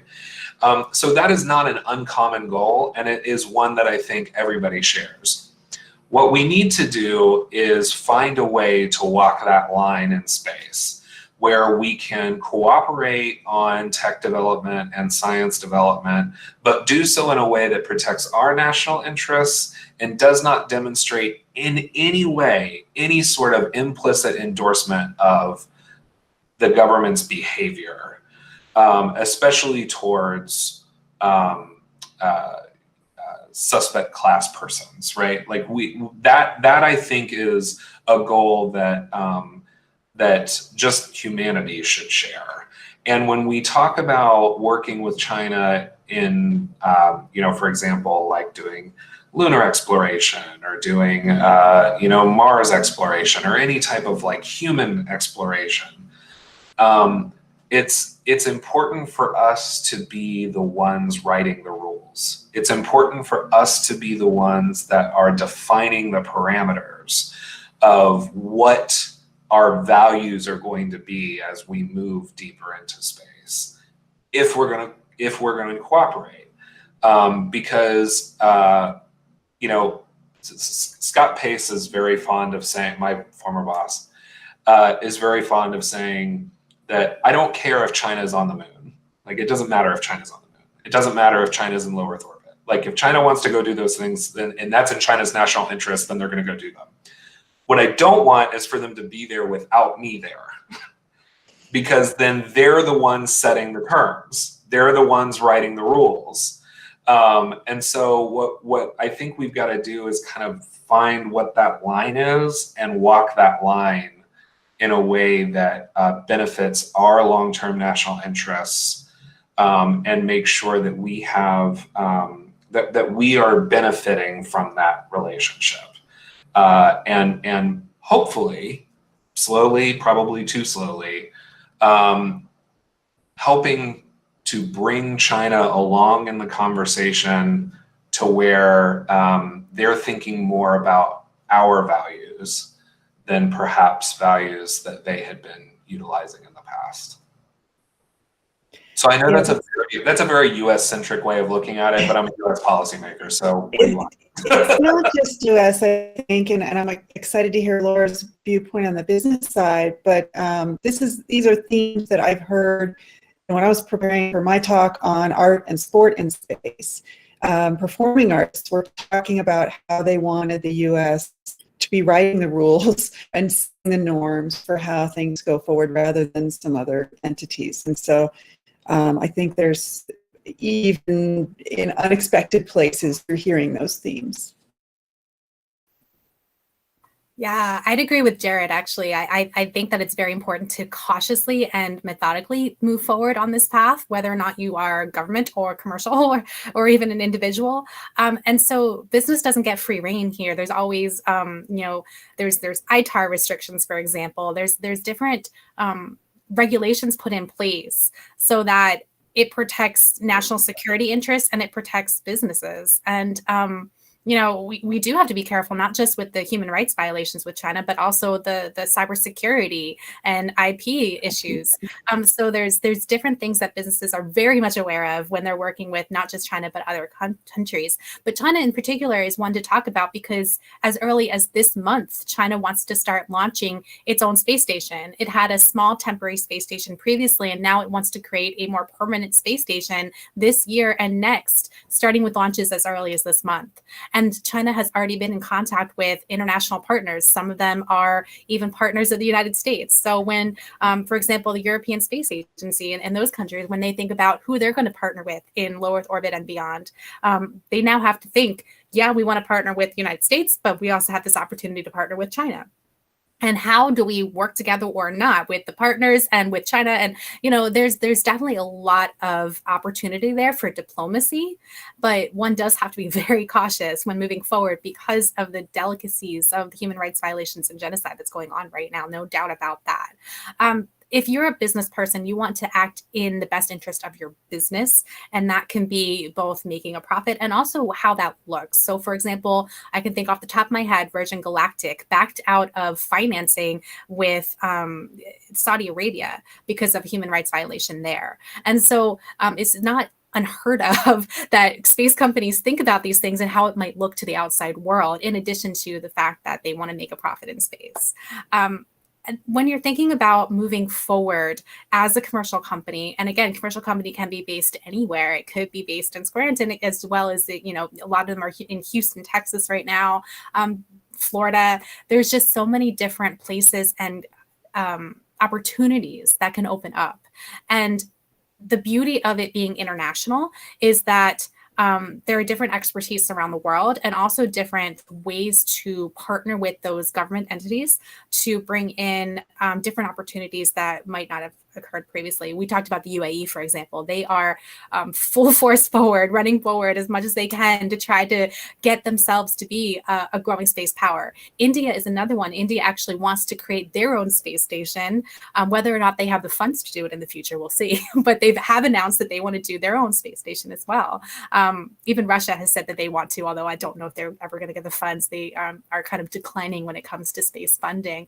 But there's all kinds of emerging space powers that want to get in on this game, and they want to both partner with you know, established players like the United States, but also partner with commercial companies, because especially the more I don't know if progressive is the right word, but the ones who are forward thinking, they know that commercial space is the future. You have uncertainty when it comes to government funding. And a space station, if you go look at the history, you asked about the history, it was almost not funded at all. It was one vote. It was Representative John Lewis, who passed away recently. So there was actually a story published within the past year about this, reminiscing about he was the one vote that cast yes to have funding for a space station to even begin. So when it comes to government funding, nothing is completely guaranteed. But if you have means of creating your own profit in space, then that's you know, not to say business is guaranteed. It's definitely not. But there's a balance there, a risk balance, and you have to figure out how to work that out if you're a company and you want to start working in space. I think there's probably also sorry, I just wanted to add one thing, Lee. So when we're talking about doing business with China, I think there's two things that we always need to keep at the forefront of our mind, and that is first, the claim that there is a truly private company in China of any kind in any industry is a fairly dubious claim. And you know, we could talk all day about that and what that means and what constitutes a private entity in a communist state, but like that's just a fact, right? Like whether or not there is any truly private company in China is probably a dubious claim.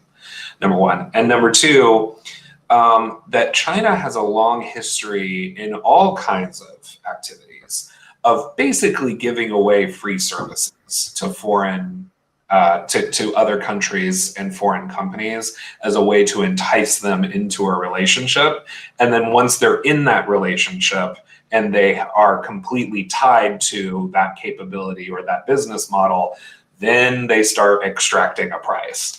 And so when that's part of what I mean when I say like, and I think Laura hit it perfectly, like doing it methodically, thinking through what are the second and third order effects, like what are the things that are going to come next down the road that I can't see right now in doing business with China or a Chinese company.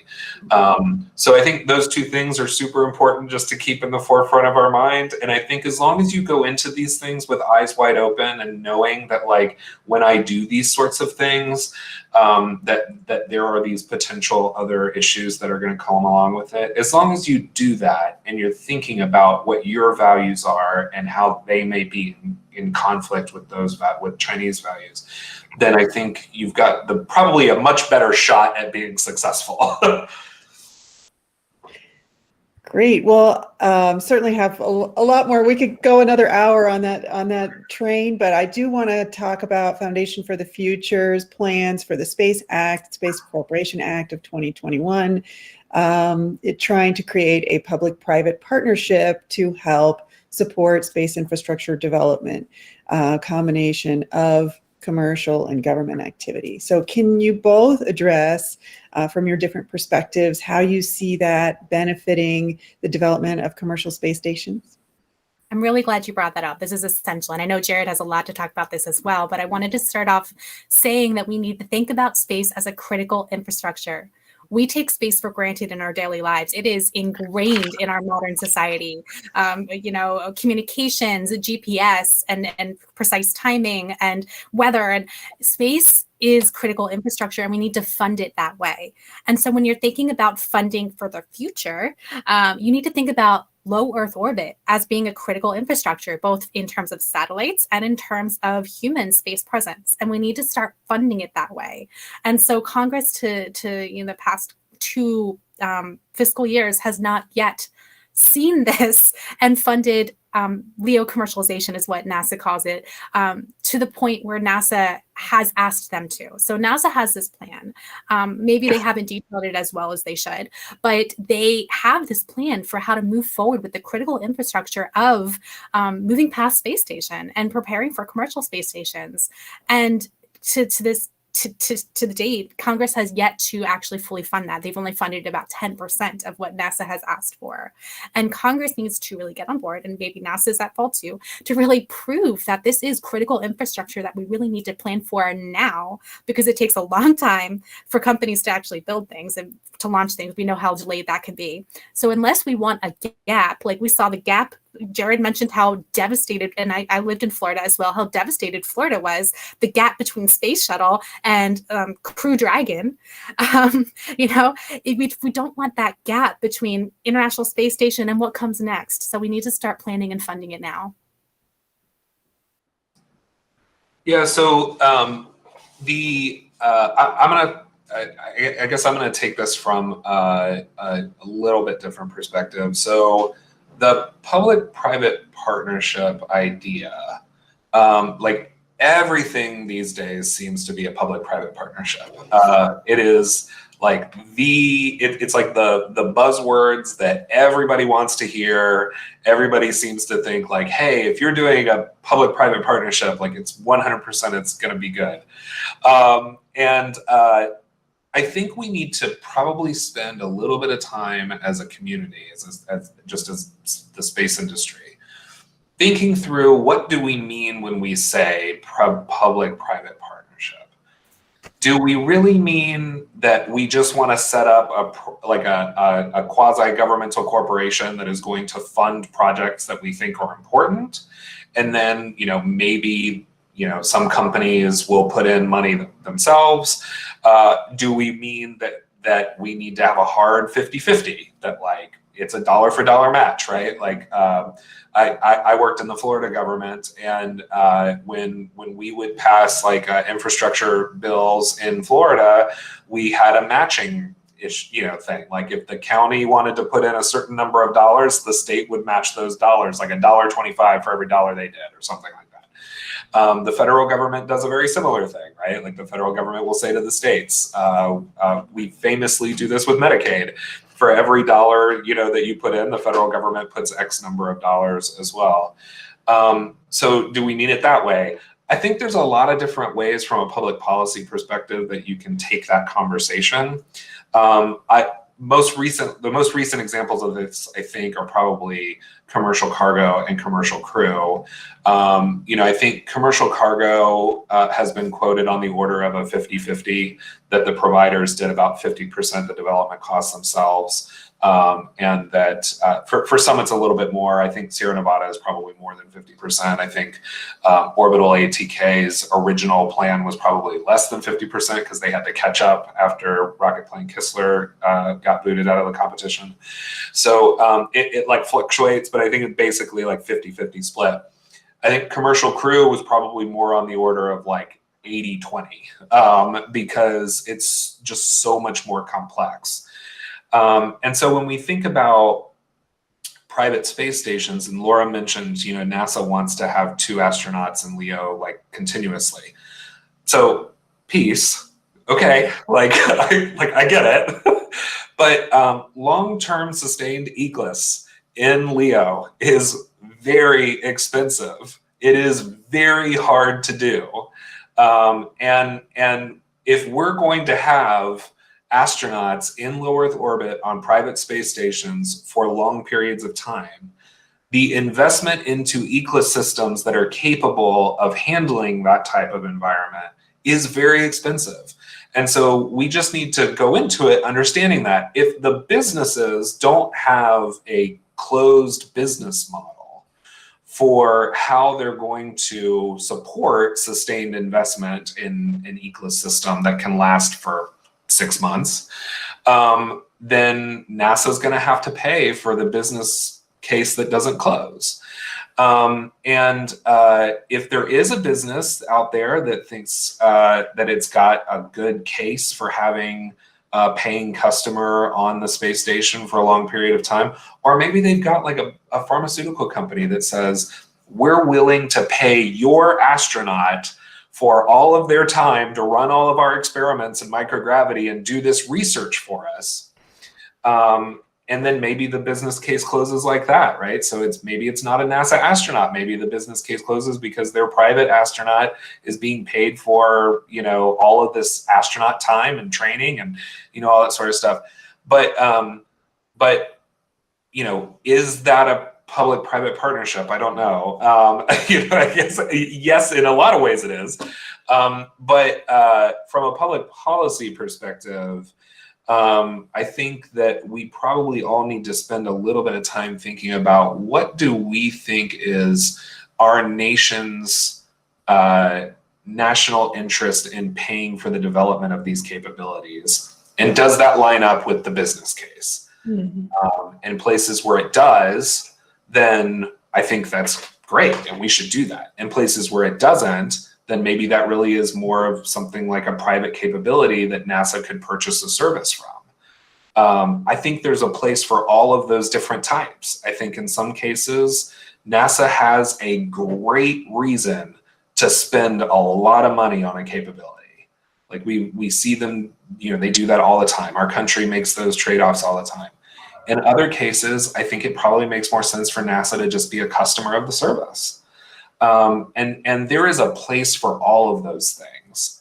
And we need to be more intellectually rigorous about how we make those decisions, as opposed to, kind of throwing everything under the public-private partnership umbrella and saying, okay, everything's going to be a PPP.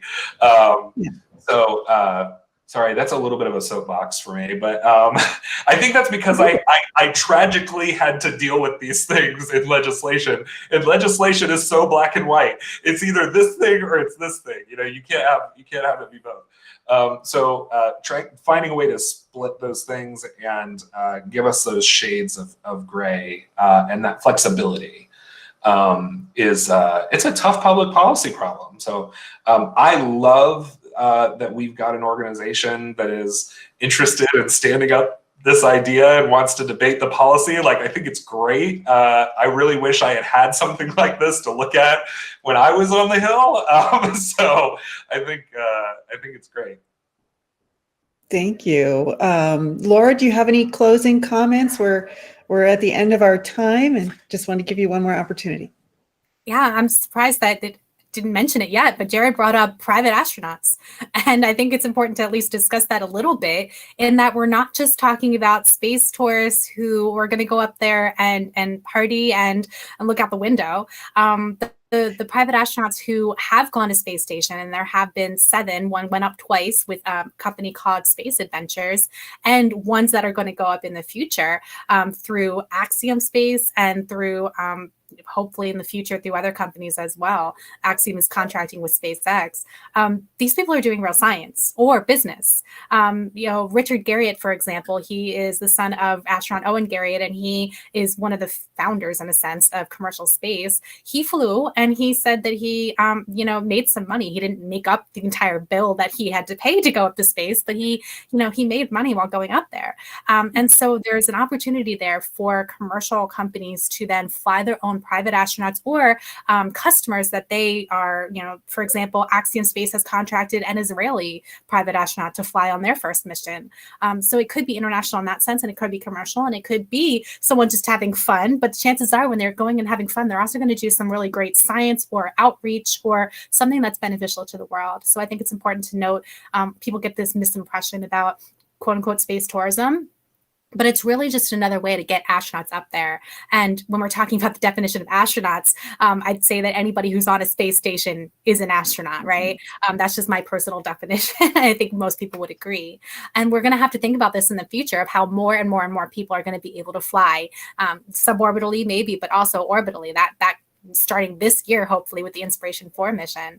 And so it's another way of shifting our thinking to who are these people who are going to be in space, and what are they going to represent, and what are they going to do, and what benefit can they have for both humanity and whatever company they're flying with. Thank you so much, Laura and Jared. Appreciate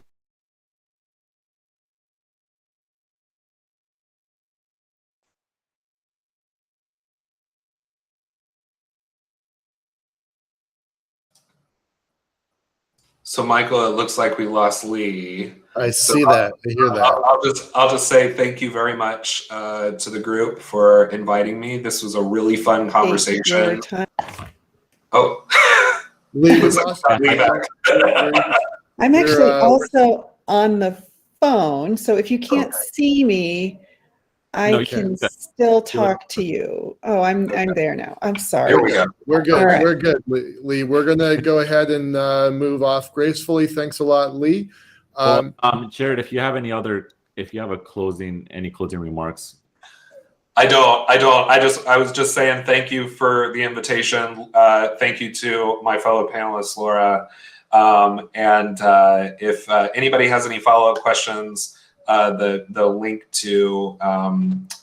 to our firm's website is there. You can also find me on Twitter at @space_Jared, and be happy to have follow-up conversations. So thanks very much. Yeah, if you can both put your LinkedIn information and your website credentials on the chat so we can continue networking, that would be amazing. Thank you so much.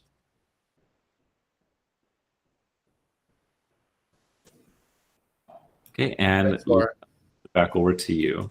All right, thank you so much, Leo. All right, next up we have Dr. Andrew Aldrin. He's currently the director of the Aldrin Space Institute at Florida Institute of Technology. ASI is a multidisciplinary institute created to advance commercial space development. Dr. Aldrin is also director of the ISU Center for Space Entrepreneurship at Florida Tech and the Sino-US Space Policy Research Center.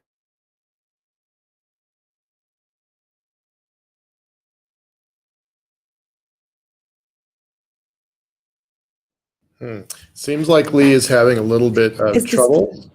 Are you back, Lee? I can't tell.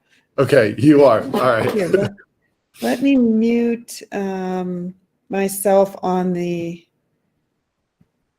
Let me mute myself here so that you can hear me on the phone. Shall I start again? Well, we can hear you perfectly fine right now, Lee. I think it was probably just that little moment right there.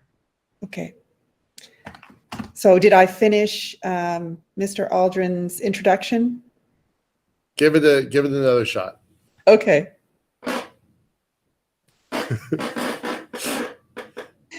He's currently the director of the Aldrin Space Institute at Florida Institute of Technology. ASI is a multidisciplinary institute created to advance commercial space development. Dr. Aldrin is also director of the ISU Center for Space Entrepreneurship at Florida Tech and the Sino-US Space Policy Research Center. His distinguished background includes senior positions at ULA, Boeing's NASA Systems, the RAND Corporation, and the Institute for Defense Analyses. Andy, thank you so much for being here today.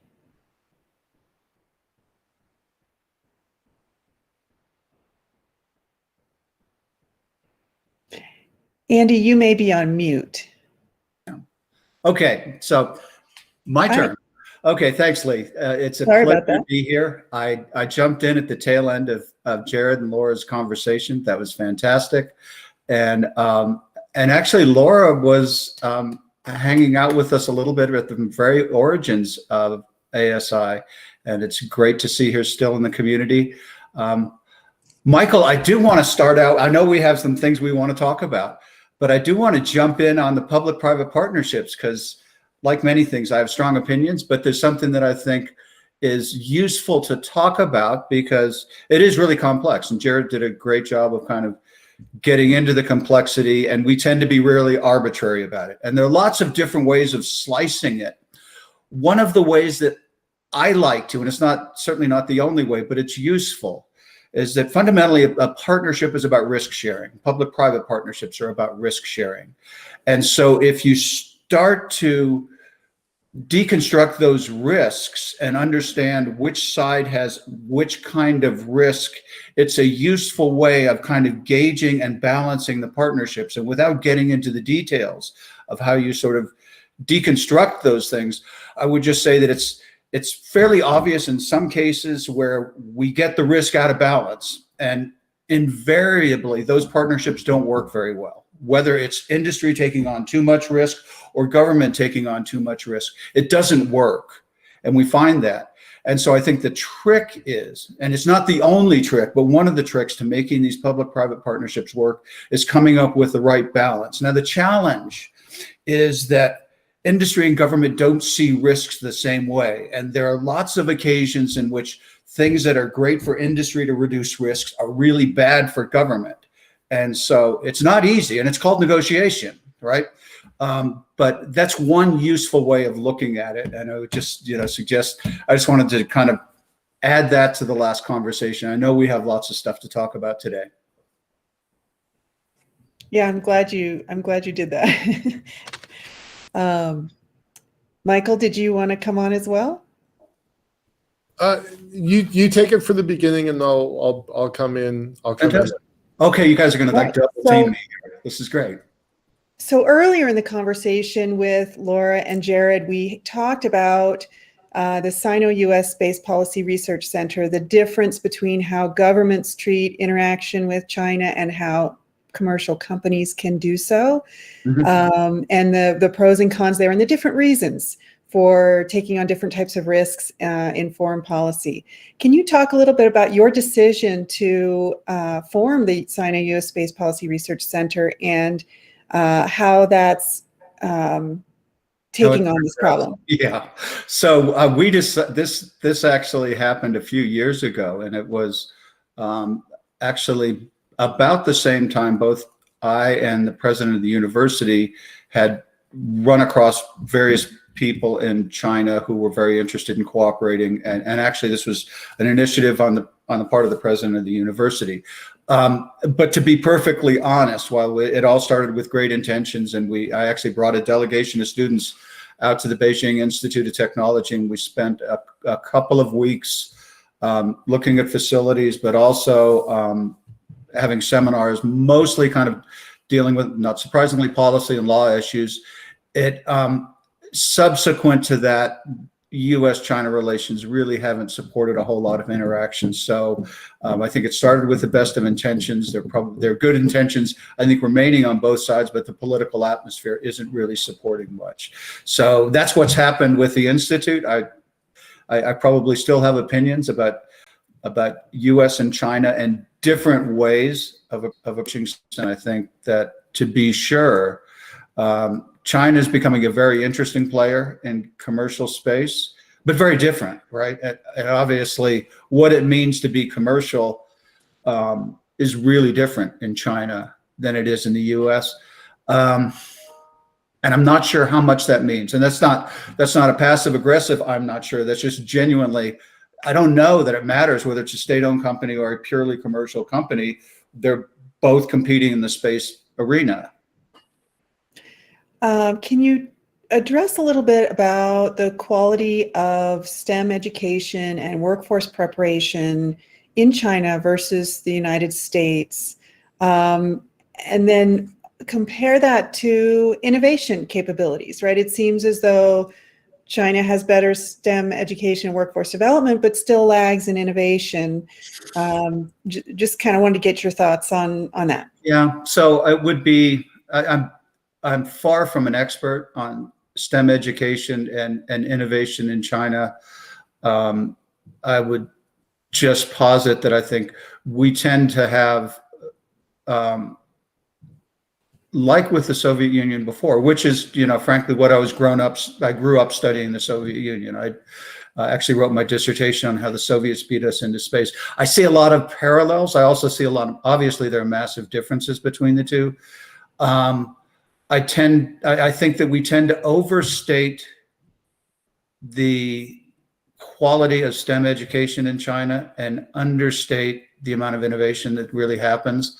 And honestly, if I go much beyond that, I'm out of my depth. And as I said, I haven't been spending any time there, so I can't really tell you a whole lot other than a couple of trips that I've made. So what I will say about education here, because I think it's a really, really critical point, and this probably applies to China as well. In fact, I'm pretty sure it does, is that we do a great job of training engineers. And I think in the United States, we train the best engineers, particularly aerospace engineers in the world, unquestionably. We do a less good job of training people to be leaders, and certainly not a very good job at all of training them to be entrepreneurs. And in the future, the future that kids that are in school, young adults, some not so young adults that are in school today are going to face is so different from what we faced in the past. I like to say, this is not my father's space program anymore. Yeah. It isn't. Instead of it taking decades and billions of dollars to build systems, we're literally building them in months in some cases. And there are things that are getting flown for thousands of dollars, maybe hundreds of thousands of dollars, but it is changed by orders of magnitude. And in some cases, you're comparing apples and oranges, but just one thing, this is kind of one of these fun fact, stupid things, but Surveyor was $600 million in today's dollars. And if you just compare that to Eclipse mission, it is an order of magnitude more money and probably an order of magnitude less capability, right? Mm-hmm. So those are the kinds of changes that are happening. And that's a sort of, going to the moon is hard. When you start talking about things like Earth observation, you take planets, dove loaves of bread, right? And compare those to Landsat. You get several orders of magnitude, but I'm not sure you're really getting apples to apples. But the point is, instead of taking decades and billions, it takes orders of magnitude less time. The other things are, I grew up with a customer set of about 3, maybe 4 if you count, some of the big commercial space operators, satellite operators. You could get to 10. But today, you could look at a company like Planet or other Earth observation companies that have literally thousands of customers. And the same holds true for the number of investors. You basically had a few government agencies in the past. Maybe you could get some corporate investment. And now you've got investment coming from across the entire investment spectrum, hundreds of different investors. And we're not even starting to talk about SPACs yet. Yeah. Right? And that's a whole nother topic. The point is, the clock speeds today are so much faster, and there's so much more capability, and there's so much more happening than what happened in the past, that I think we really need to be rethinking it, the kind of education we have. And it's certainly not enough just to be a good scientist or a good engineer. Yeah, talk a little bit about, I'm really interested in that growth trend. So we're, it feels like we're going to be exponentially growing. I'm sure there'll be hiccups in that. What are the key growing pains that you see the industry experiencing, besides the usual space debris discussion? What are the chasms we have to jump, really? One of them, I think, is finance. And so, you know, we've started out this, and this, remember, this is like the third time we've done commercialization. I call it the third wave of commercialization. The first wave didn't really happen. The second wave wiped us out.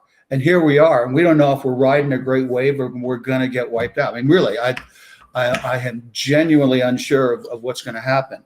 But finance is one of the big problems. And one of the sources of difficulty is that we've developed an incredible model of finance that depends in large part on the venture capital model from Silicon Valley.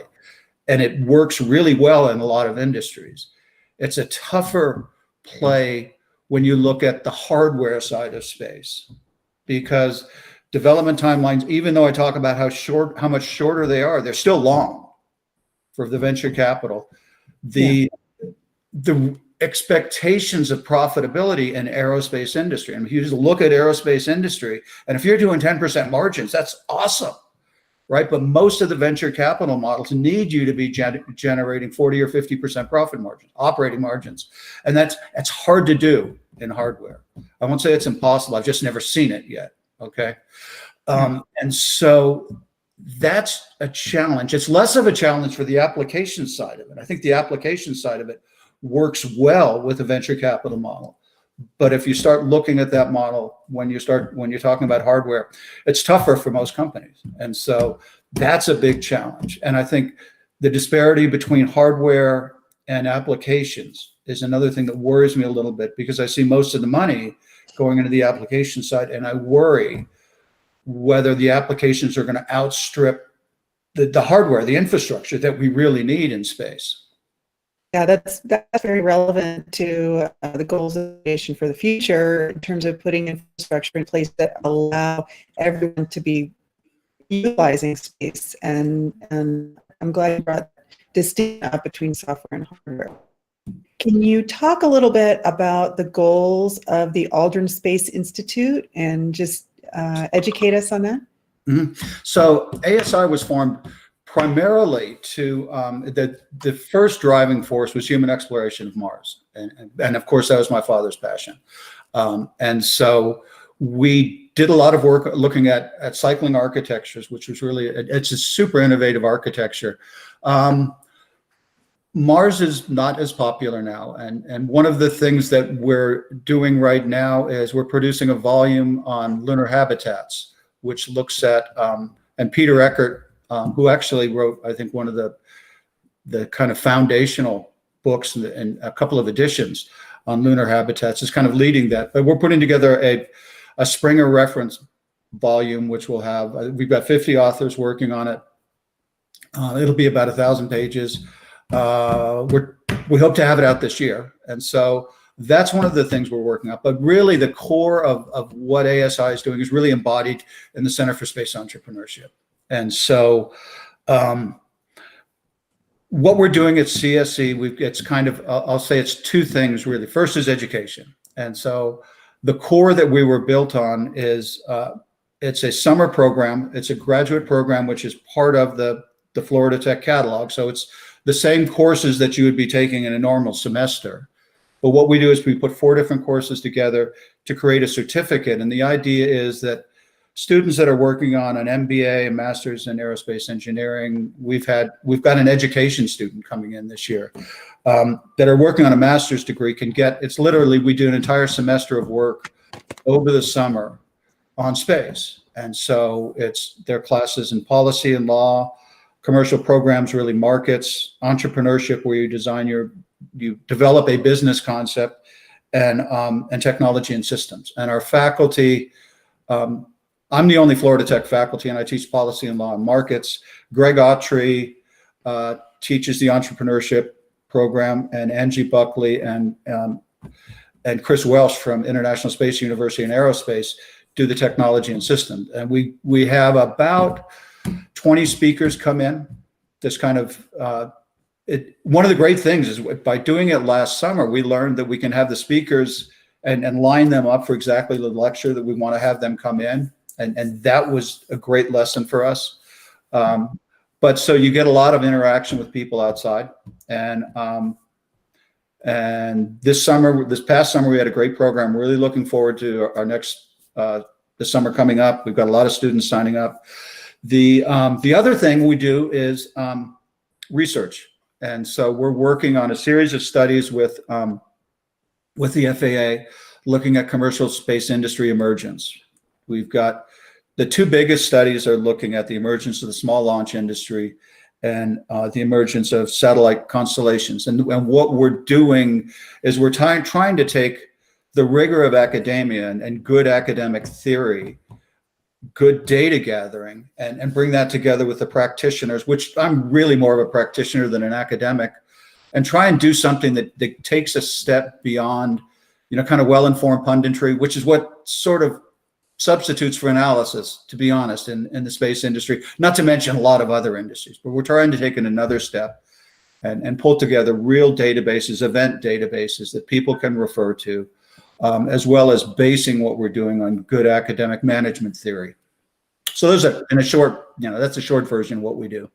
That's great. It's interesting how you're anticipating the questions that are coming in on the chat. So just before you started to talk about the entrepreneurship program within your master's degree, Brian Hadley Reed asked, how does one teach entrepreneurship? It's not something you usually have in school. Can you talk, you're at the university master's degree level when people, might actually start companies. Is there something more earlier in the educational system that you would see benefit, where you find gaps in the students that you're interacting with at the graduate level where they could have covered some of that earlier? So first thing is, there are a number of entrepreneurship programs that just sort of general entrepreneurship around the country. And so that's not hard to find.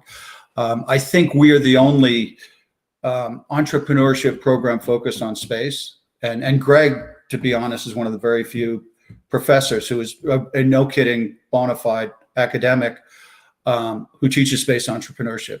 And a great guest on Blue Marble Week from a couple times ago. Mm-hmm. Oh, okay, yeah, I'm almost surprised not to see him on the screen right now. At any rate, so here, that part of it is, in the broadest sense, the most important thing that you can teach an entrepreneur that we don't is it's really critical to understand the whole ecosystem. And most people come in and they understand a technology, or they may understand a niche of the market, and they've got a thing they want to sell, and they're sure that that thing will attract people. And that's almost exactly backwards. I mean, what you need to do is, first of all, you need to understand the whole environment that you're in. And it's not just, it's not just understanding what the dollars and cents are in the market. Who are your competitors? Who are the suppliers? When are you competing against your own suppliers? What does a regulatory environment look like? Where do you get government support? I mean, one of the early myths of space entrepreneurship was, the sort of libertarian myth, I think, that the government was not where you want it to be. Look, in the hardware business, there's a $400 billion space economy. About 87 billion of that economy is government, and government is almost all hardware. And the remaining commercial hardware side of the business is maybe $10 billion a year. And so 90% of hardware is bought by government. And if you're in the hardware business, you better be talking to government. So it's understanding the whole ecosystem. And part of the reason behind it is, most of the time, an entrepreneur goes out and they develop something, and it may be a perfectly good idea, but it's not what they end up doing. They end up doing plan B. And so investors are looking for, a great team of people that are really dedicated. They're also looking for people that understand the ecosystem, because they know the markets, is what they'll say, because they know whatever they're doing first isn't necessarily going to be the right answer. And the people that are going to be successful are the kind of people that understand the ecosystem better than their competitors and can find the market niche and develop products and services that perform tasks that people will pay money for, that customers will pay money for. So, that's kind of a long drawn out way to talk about it. It's really important in entrepreneurship to understand the whole system. And so what we do in our program is really take a step back in a lot of ways and say, what we're not doing is what you do in an accelerator. We're not doing what you do in sort of a Canvas program, which is go out there and just charge, go straight forward, get your customers and do something. And that's great. And there are a lot of people doing that. But we think it's important to step back and go, look, if you guys are going to be successful long term, you really need to step back and understand everything that's going on and what the dynamics are. And you don't just hang out a sign and have people throw $100 billion valuation at you, although that seems to be happening right now. But yeah, when there's euphoria over something like SpaceX and even Tesla carryover, right? The rise in Tesla shares, you can get blinded by the light pretty quickly and jump on board. I like that. That's actually, I may use it for a title or something sometimes, because it's what happens with rocketry. You're blinded by the light. Yeah. Can you talk a little bit about the role of prizes in the commercialization of space? I know you've participated in some of those in the past. Yeah. How do you see that as a catalyst? I think that prizes are overgeneralized. Mm-hmm. That it's, if you just look at it from a straight economic standpoint, it's difficult to understand how it works.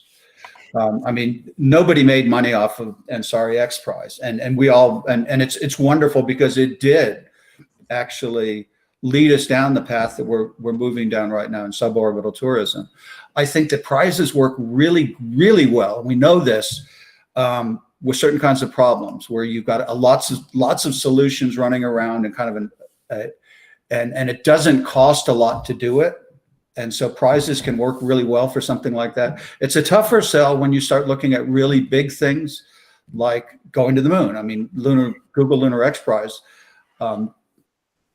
in part, it didn't work out because the US government decided they weren't going to the moon. And so, if you resurrected it again, it might work better. And it probably led to the success, I won't say this, the higher potential of success of CLIPS is probably, because I think CLIPS, initially, if you kind of look at the risk sharing and things like that, I would say this is a really dangerous program that industry is being asked to take on too much risk. But the fact that industry has already burned down a bunch of the risk because of the Google Lunar X Prize makes it look like a much more rational thing. So I think that, things like some of the centennial challenges that NASA does on fairly narrow technical things make a lot of sense. It's less obvious that the really big things are going to work. And so, NASA is getting a lot of stuff right. They are.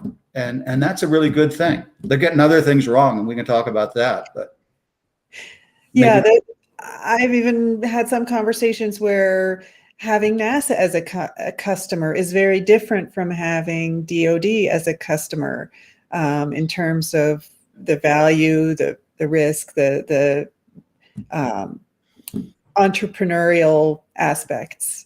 I don't know if it's entrepreneurial, it's just different risk profile. So for example, ULA did really well providing exactly what the government, the Air Force and the NRO wanted. They wanted very low risk. And if you really dig into it and understand the customer, they were doing exactly what the customer wanted. But they were also doing things that were driving themselves into a very non-competitive position. And it's, for any of you that really want to pretend that, want to be an academic weenie, you can go read Clayton Christensen on this. And it's a brilliant discussion of this sort of insurgent incumbent dynamic that I think is rampant throughout space. But the point is, ULA understood its customer. Now NASA comes in, and NASA has a different risk profile and and ULA didn't meet that, particularly with cargo. I think with crew, it's obviously a lot closer, and ULA is part of that. But what NASA wants, and for different missions, the science people have a very different risk profile, and they look a lot like the Air Force. Right? They cannot tolerate failure, right? If a mission fails, it's going to be sometimes you can't even fly for another decade. I remember the Dawn mission. The launch window was the only window they had for 7 years. Mars, it's only every other year, right? And so you have to be very risk intolerant for that. But then for other science missions, it's really different. And it really comes down to what I'm saying is, you've got to understand where you live in this business. You got to understand the risk profile. You got to understand your customer and what the customer really needs, not necessarily what they say they need. And so that's what we teach. That's wonderful. I'm going to visit the chat here. And Michael, did you have a question for Andy? I wanted to go a little further, Dr. Aldrin, about the program itself. So, Sure. For folks that don't really know, it's a 6-week program. Tell us about those 6 weeks. Okay, well, so let me actually give you a little bit of history. The first time we ran the program, it was a 6-week program, literally a full semester, 12 credit hours in 6 weeks. And so it was like 6 hours a day in class, and it was phenomenal. And I did that literally on purpose because I wanted to replicate some of the intensity of ISU's summer programs. The challenge was students couldn't keep up with the reading. And so what we originally intended to do last year was, and the first year, the 6 weeks we ran was at the Visitor Complex, Kennedy Space Center. You'd walk out of the classroom and you literally walked out underneath Atlantis. So it was an amazing experience. And that's phenomenal. And being on the Space Coast has lots of opportunities. So last year, our intention was to stretch it to 8 weeks, but do the first 2 weeks online so that students could do their reading, give them quizzes, make sure they've done their reading, then bring them in for 6 weeks. And we're actually going to kind of split the time between our offices at Florida Tech, which is a beautiful location for having lots of side discussions. We have lots of open classrooms. It was great. And then COVID hit. And so like any entrepreneur, we did plan B. Maybe it was plan C at this point. And so our plan for last year was we're going to do 8 weeks online and then 2 weeks at the Visitor Complex.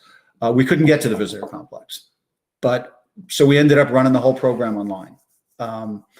We couldn't get there obviously because of COVID. So what we ended up doing was 8 weeks online. It was beautiful though, because by going online, as I already mentioned, we were able to bring in speakers when we wanted, to actually line up with the lecture. The other thing was we got students from all over the globe. So we had students from Africa, we had students from Europe, we had students from all over the US, we had a student from Sri Lanka. We got reach that we couldn't get otherwise. The other thing that was great for students was that some of the students, about half of them were working full-time. And they're young, they can do that. I cannot do that anymore, but they did. And the quality of the work we got out of them, there was one class where there were 3 or 4 papers that are absolutely publishable quality. I mean, they need to be kind of worked on, but they were publishable quality papers. And all of the classes I teach, you have to do a big research project and you have to present it to the class and you have to write it up because communications is important. It's a fundamental skill you got to have. And then finally, the thing that just completely blew me away is, Greg's class, which is the entrepreneurship class, we had 4 groups which actually are taking their products to market, their business concept to market. Wow. One of which actually got a, I guess I have to be vague about, they got a pretty significant award, cash award, in a business competition, an international business competition. And hopefully they'll go public with it. I mean, it's not enough to fund the whole business, but it's a good chunk of money for it would be a really great angel investment, but it was a competition. And so I'm totally stoked about that. And so I think last year's class was really exceptional. And I look at the students we're getting in this year, it's going to be a great class. So yeah, that's the program, Michael. I don't know if I can, I'll send you syllabi, ISUCSE. Yeah, I put the link in the chat already. You know better than me. Okay.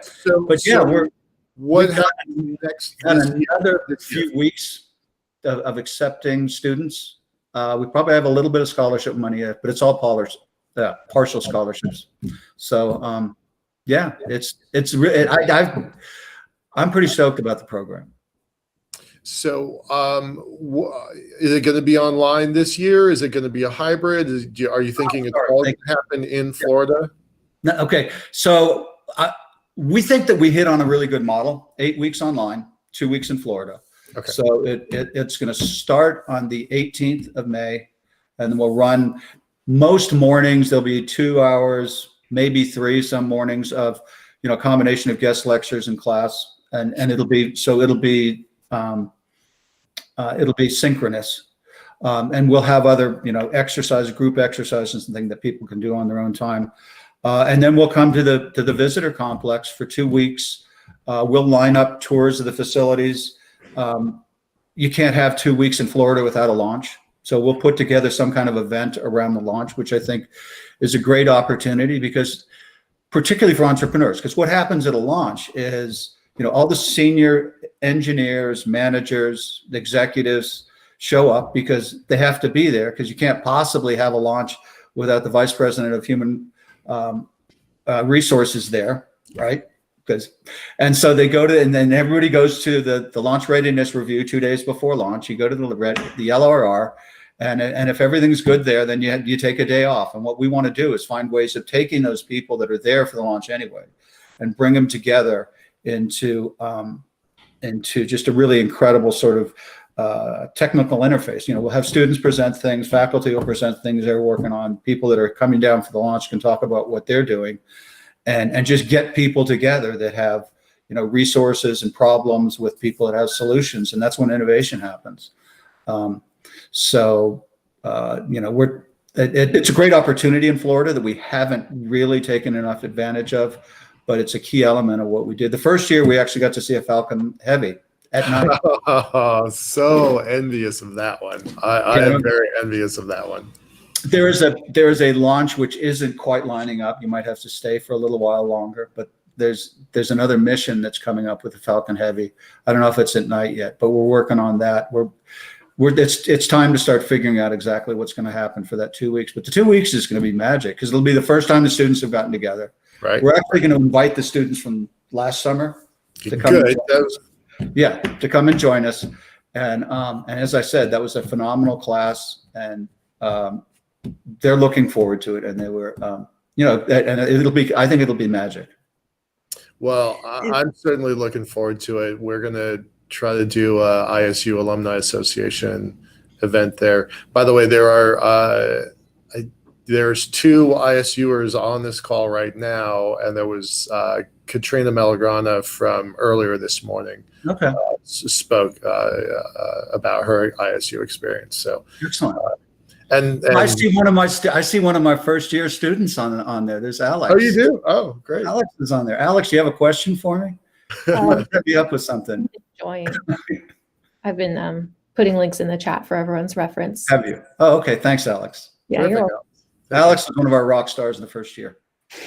Right on. Well, you're inspiring more than just graduate students here. We've got an 11th grader from the Philippines who is interested in enrolling in the Aldrin Space Institute, KL Waters, and also Adrian Kazo-Makadengdeng.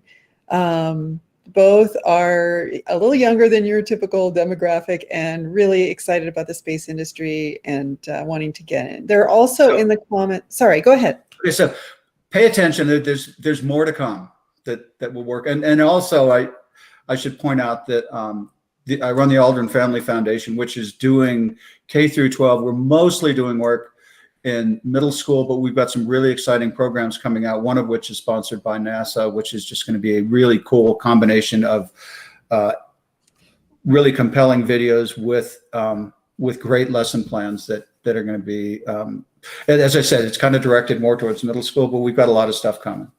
Well, talk about that for a second, right? Because we just had Dr. Lance Bush 2 months ago, Challenger Center, also an ISU alum, right? Yep. To come in and talk about his programs, and you weren't on the call when the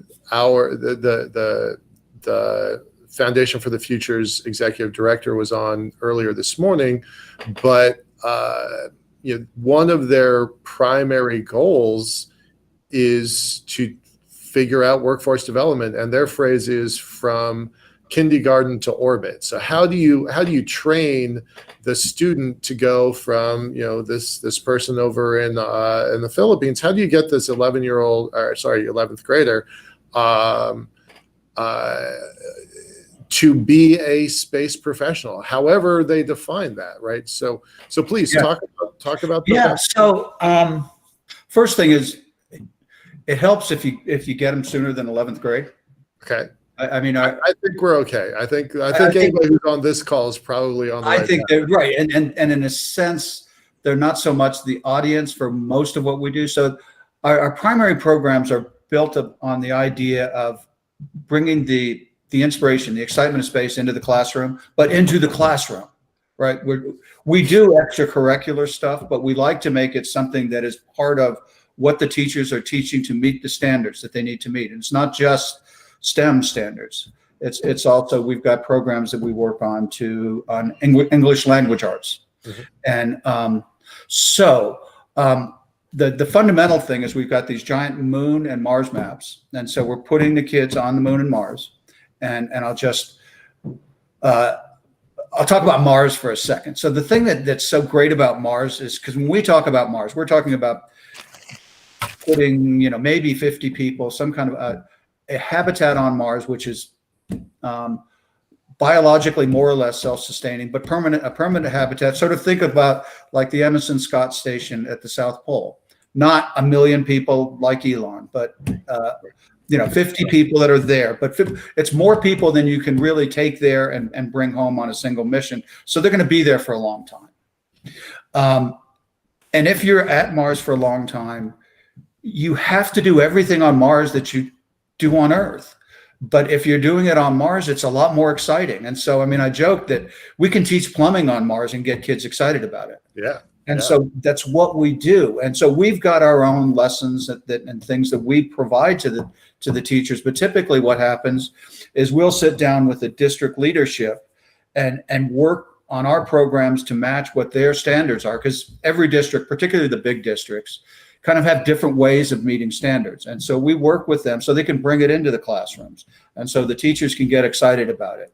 And when you let the teachers do things, amazing things happen. I'll tell one great story about this, which is we have a small district. We're actually in 3 of the largest districts in the country, but we're in a district in Cherokee County, South Carolina. It is 95-ish% free lunch, which means it's very underserved. Yep. It is very, very diverse. And we brought programs into 3rd grade classes, and we had the help of Clemson University. Typically, we like to get, some kind of a local university working with us, and they work with the teachers and the kids. And we have 9 different schools that in 3rd grade that had the programs, and they kind of got together and they said, well, let's colonize Mars. And each one of these schools chose a location based on different things, different requirements, whether you're looking for life, you're looking for water, whatever. And what they came up with was like an intercolonial trading regime. And not only that, but they ended up talking about interplanetary relations. It was amazing. And I joke with my educational director that I could put him on that, and who's a brilliant guy, I could put him on that map for a week and he wouldn't think of what the kids came up with. So, right. We do those kinds of things. And, we've been doing online things under COVID, but we're not surprisingly really happy to be coming back into the classroom. And so we're building on some things to kind of move further. And one of the things that just gets me really, really, really excited is ThinSats. And, there's a school we're working with in the UK. Sir, can you describe ThinSats? Because a lot of people on this call don't know what that is. Okay. ThinSats are basically a single circuit board that's a satellite. I mean, in some cases, it's literally as simple as that. And you can build these things for, hundreds of dollars a piece. There's a school that we're working with in the UK, again, a really underserved area in the northeast of England. And they've got every kid in the class is actually building a satellite. They got hit by COVID, so they haven't launched them yet. but we've got cases where middle school kids are building satellites. Some of them are building CubeSats. Awesome. And so I'm looking at as like a growth opportunity, and there are people kind of working on these things already. But if you put together a multi-year program in high school where you start learning about space early on, and then you may be in the first year you develop a thin set, but by the time you finish, and you can launch these things incredibly cheaply, right? Mm-hmm. You put 250 of them together in a 6U CubeSat, and all of a sudden the launch costs start to come down. But anyway, you end up with a competition, and some winning team actually gets to build and launch a CubeSat that's doing real things. And if you think about, keeping kids in school, what could be more compelling than the opportunity to say, look, when I graduate, I'm going to have my own satellite in space. Yeah. And so that stuff gets me really excited. I've been at this 20 years. I don't have a single asset in space that has my name on it, right? I mean, I can't even imagine what that would have been like for me as a kid. Yeah. All right, we have to wrap this up. I really apologize, because I would keep going with this conversation all day long.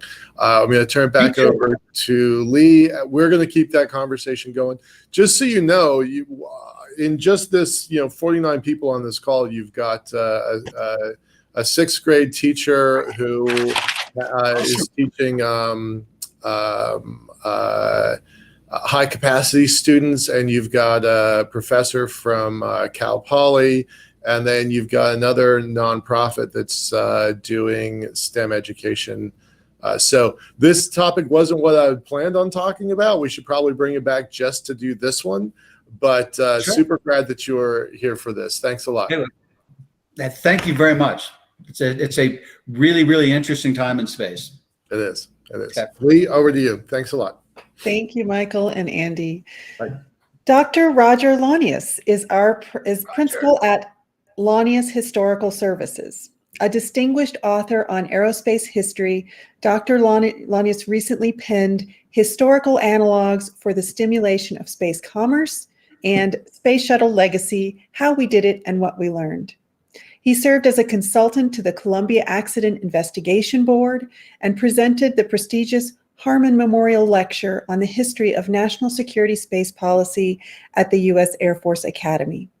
Dr. Launius frequently comments on aerospace issues in electronic and print news media, as well as on NPR and all the major television network news programs.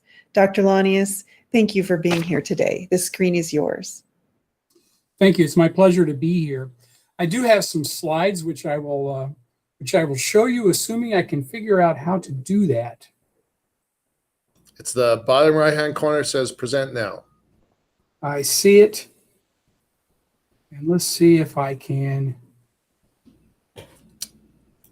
Usually it's a window. You've got three options. While you're It is doing indeed. I've got it. Good. While you're doing that, I just want to let everybody know that Dr. Launius's paper that he's going to be referencing is live on the Blue Marble Week website. I'll post a link to it in just a moment. It's all you. Well, hi, everybody. I am Roger Launius. I spent a number of years working as a historian in various federal organizations associated with air and space. For a time with the U.S. Air Force, but beginning in 1990 as the NASA chief historian until I left there in 2002 to move to the National Air and Space Museum that's a part of the Smithsonian Institution in Washington, D.C. I hope that many of you have had the opportunity to visit that museum, and if you have not, that you will make it a priority sometime in the not too distant future. It's one of the greatest places to go. It is, as far as I'm concerned, a cathedral to air and space, and is a place that is remarkable for all of the things to see and do while you're there. So that's my unabashed plug for my institution. I retired a few years ago, and I'm now in Auburn, Alabama, but I remain active in these areas. As was mentioned, a few years ago, I did a monograph that is available online if anyone wants to read it, that looks at historical analogs, analogies, if you will, in terms of public-private partnerships. And we've heard a lot of talk this morning about those, and Andy Aldrin just made a lot of comments about them with much more detail than I could ever provide. But they are a useful way to look at how we might do things in space. And what I did was go back in history, American history, because that's the area that I'm interested in, and focus on how analogs have been used previously. Public-private partnerships go back to the very beginning of the United States. They come in all shapes and sizes. They have a variety of features. All of them at some are some sort of relationship, formal relationship between a government entity or entities and private sector activities of some type or another, maybe multiple, maybe one, but nonetheless, they are simply that. So there's been a lot of things that have been done in U.S. history to sort of develop areas that I think have some application when we're thinking about space utilization and space commercialization.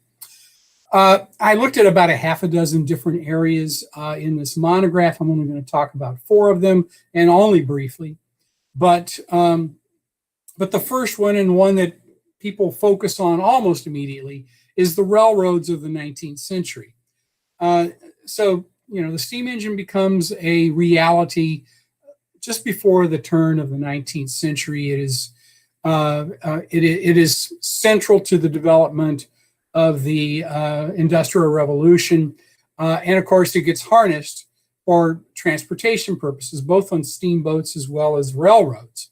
And there are a few steam cars too, a little later on. But nonetheless, largely on land, it's mostly about the railroads. And it became obvious to American governmental officials at all levels, from the national level to the state to the local, that this is an important technology and it needs to be fostered for all kinds of purposes. And there's very specific reasons for wanting to do this. It all has to do with commercial activities and with the advance of commercial activities across the board, whether it be industry or whatever else.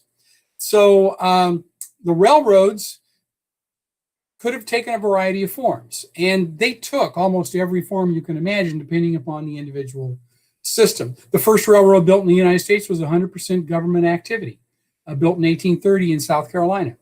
And it was a small set, only about 30 miles of track, but nonetheless, it was done at the behest of the state government. And state and local entities contracted with private firms to build this and operate it for the benefit of the state as a whole. That's one model. That's government ownership. That's less public-private partnership than it is just a contracting process that we are familiar with from a lot of space activities that we've seen. When they developed the Transcontinental Railroad in the 1850s, 1860s, the federal government took a different approach. Congress had control of this, and they basically made the decision, we're only going to do what is necessary to foster this and nothing more.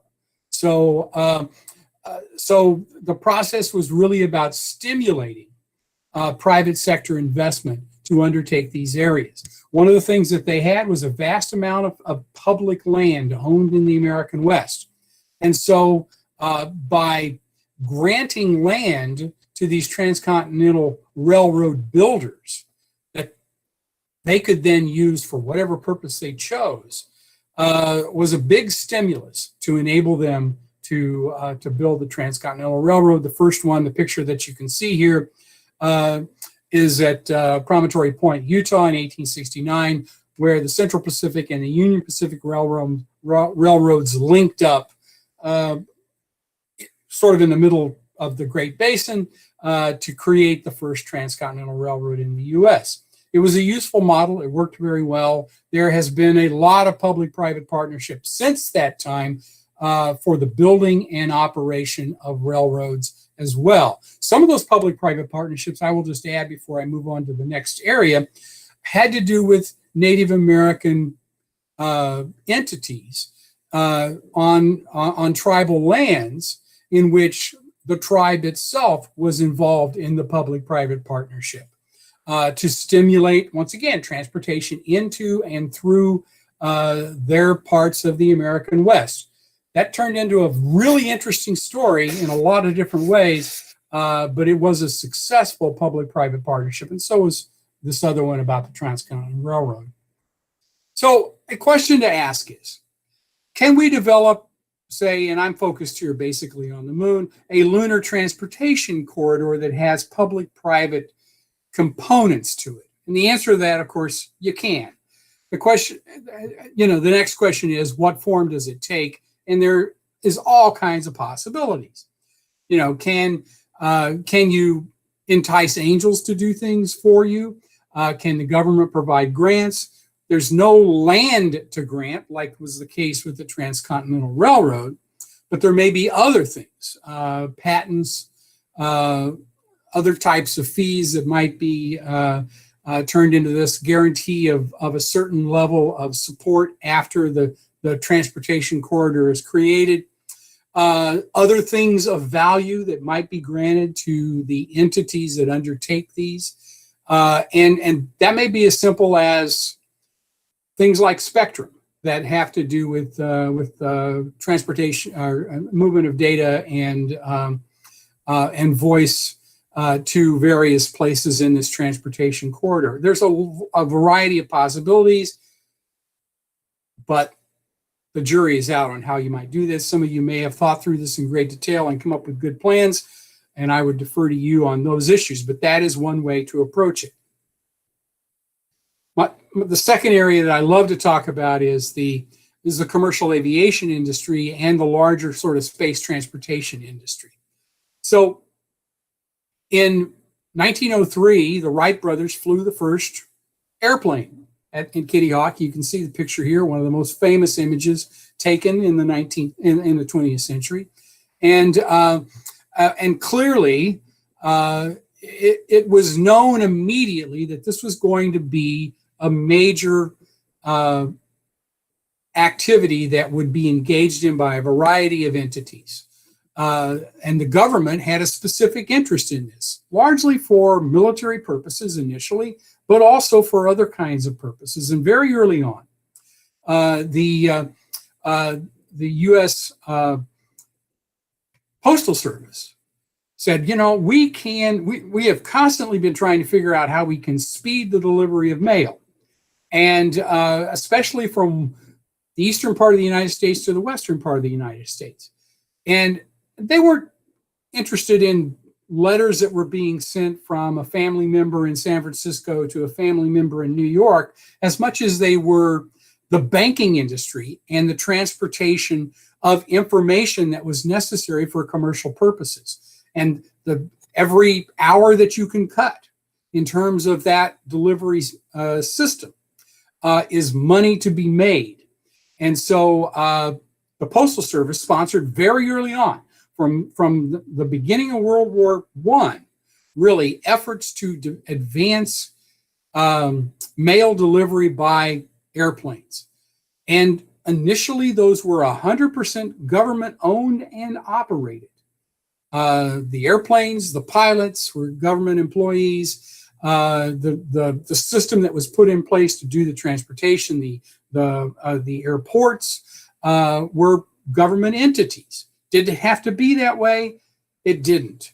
And by the 1920s, there was a concerted effort inside of Congress to turn this into a commercial industry. And that was a fostering of it. There were other things that were done as well.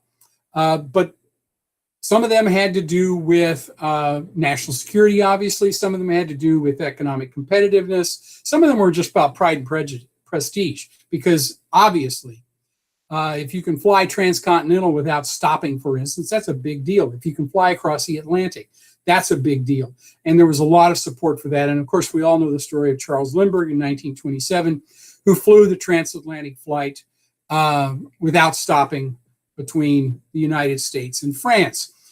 He did it as a private sector activity, but there was a whole lot of government support behind the scenes, which most people don't know about, all the way from technology development from the National Advisory Committee for Aeronautics, the predecessor to NASA, to the Weather Service and what they were doing to help make this happen, to the Navy supporting activities, tracking him over the Atlantic Ocean. All of those were a part of government activities investing in this particular fundamental activity. So commercial aviation has been fostered through a variety of entities. We now think of it as pretty much 100% private sector. And of course, it's not by any stretch of the imagination. Obviously, there are federal agencies dedicated to ensuring the safety of airplanes, to controlling the skies, to developing technologies necessary to advance these activities. And those are indirect investments, but nonetheless significant investments. Could go on and on from there, but let me leave it at that. Some of the same things that I've already just said is on this particular slide, so I won't go into this. Port authorities that were public-private partnerships in various cities built many of the airports that we now use today and are operated in a public-private partnership that may be successful or not successful depending upon how it's constructed and operated, but nonetheless are very real. So can we have a commercial spaceline industry? And I think we're already beginning to see that. The reality is that one of the things that, and NASA was brought kicking and screaming into this through the fostering of commercial space access activities, right at the beginning of the 21st century, which has yielded fruit in the last decade as SpaceX, Orbital Sciences, then Orbital ATK, now part of Northrop Grumman, have successfully developed commercial support systems to resupply the space station, and of course, just last year with SpaceX to ferry astronauts to and from the space station. And that has been a pretty remarkable activity. One of the things that has always struck me about low Earth orbit, when I was a kid, I'm old enough to remember this, when I was a kid, I watched 2001: A Space Odyssey, and I thought it was such a marvelous film in so many ways. And yes, it had to do with a mission to Jupiter and an encounter with alien intelligence and all that sort of thing. But what was most interesting to me was the activities in Earth orbit. So there's a launch of a commercial space plane that's operated by Pan American in those days on the film, which was a commercial carrier, very important in the United States for aviation history, that launches from Earth and goes to a space station. When you get to that space station, many of the entities that are there are commercial. The hero of the first part of the film calls back to home on an AT&T phone. He goes to a Howard Johnson's, which mostly don't exist anymore, but that was a pretty important restaurant chain at that point in time, and is engaged in commercial activities in low Earth orbit. When he goes onto the moon, that is a government entity. It is an outpost that is operated by in this case, the American government. And that suggests that low Earth orbit had become a normal realm of human activity in this particular film. And what we've seen happen in the last 2 decades is that is more and more happening in real life. NASA has pushed back the frontiers of understanding about low Earth orbit. It's no longer an adventure to go there. We know what to expect. We have the technologies. We know how to develop more technologies, and we know how to use this activity or this particular realm to do things that are useful to us. And more of those activities in the future, I think, are going to be commercial. And I would like to think, probably everybody else agrees, That would free NASA up to do exploration, which is what I would really love to see it undertake. My third area to look at is sort of the lunar base. Would it look like a base that's in Antarctica? I think there's a lot of similarities between Antarctica and the difficulties we've had there and the way in which it is governed and what we might see happening on the moon in the future. And I fully believe that we have it within our capability within the next 10 to 15 years, if we choose to do it, to establish a base on the moon somewhere, sort of a McMurdo station on the moon. It would probably look a lot like Antarctica. It would probably be a governmental functioning base with people cycle in and out, scientists, engineers, other technical types of people doing the things that they want to do there, that would build a support structure necessary to sort of expand activities to the moon. And I think that's possible to do. I think it'll look a lot like Antarctica. And I think our model is what we should think of when we think of the American bases that exist there today. So the Antarctic bases were established, the permanent ones were established at the time of the International Geophysical Year in 1957 and 58. The Americans put them in. There's one at the South Pole. McMurdo Station is the one that's on the coast. There are others that are located in other places in Antarctica. And they have been maintained there for scientific purposes. It is extreme environment research, no question about that. The moon would be a similar extreme environment, even more extreme than what we're used to with Antarctica. It's all overseen by a UN International Consortium. I do think that that's a model for governance on the moon as well. But support of the base on the moon and the ones that the Americans undertake in Antarctica are done under contract to the National Science Foundation, sometimes with the Navy and the Department of Defense. And that is probably, I think, a model that we will see moving forward for a lunar base.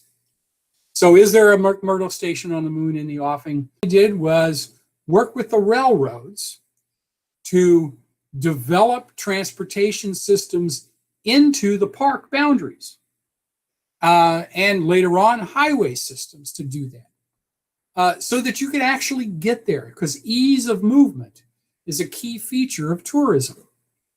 They then worked with concessionaires to build hotels. You can see a picture of the Glacier Hotel built by the Great Northern Railroad as a place for tourists to gather just at the park boundary, and then from there they could go in and do various things inside the park itself. And over time, this has expanded. It has become broader. It has become a moneymaker for pretty much everybody involved in the efforts, and generally speaking, have been viewed as a great feature moving forward. So this is my last slide. Can we have a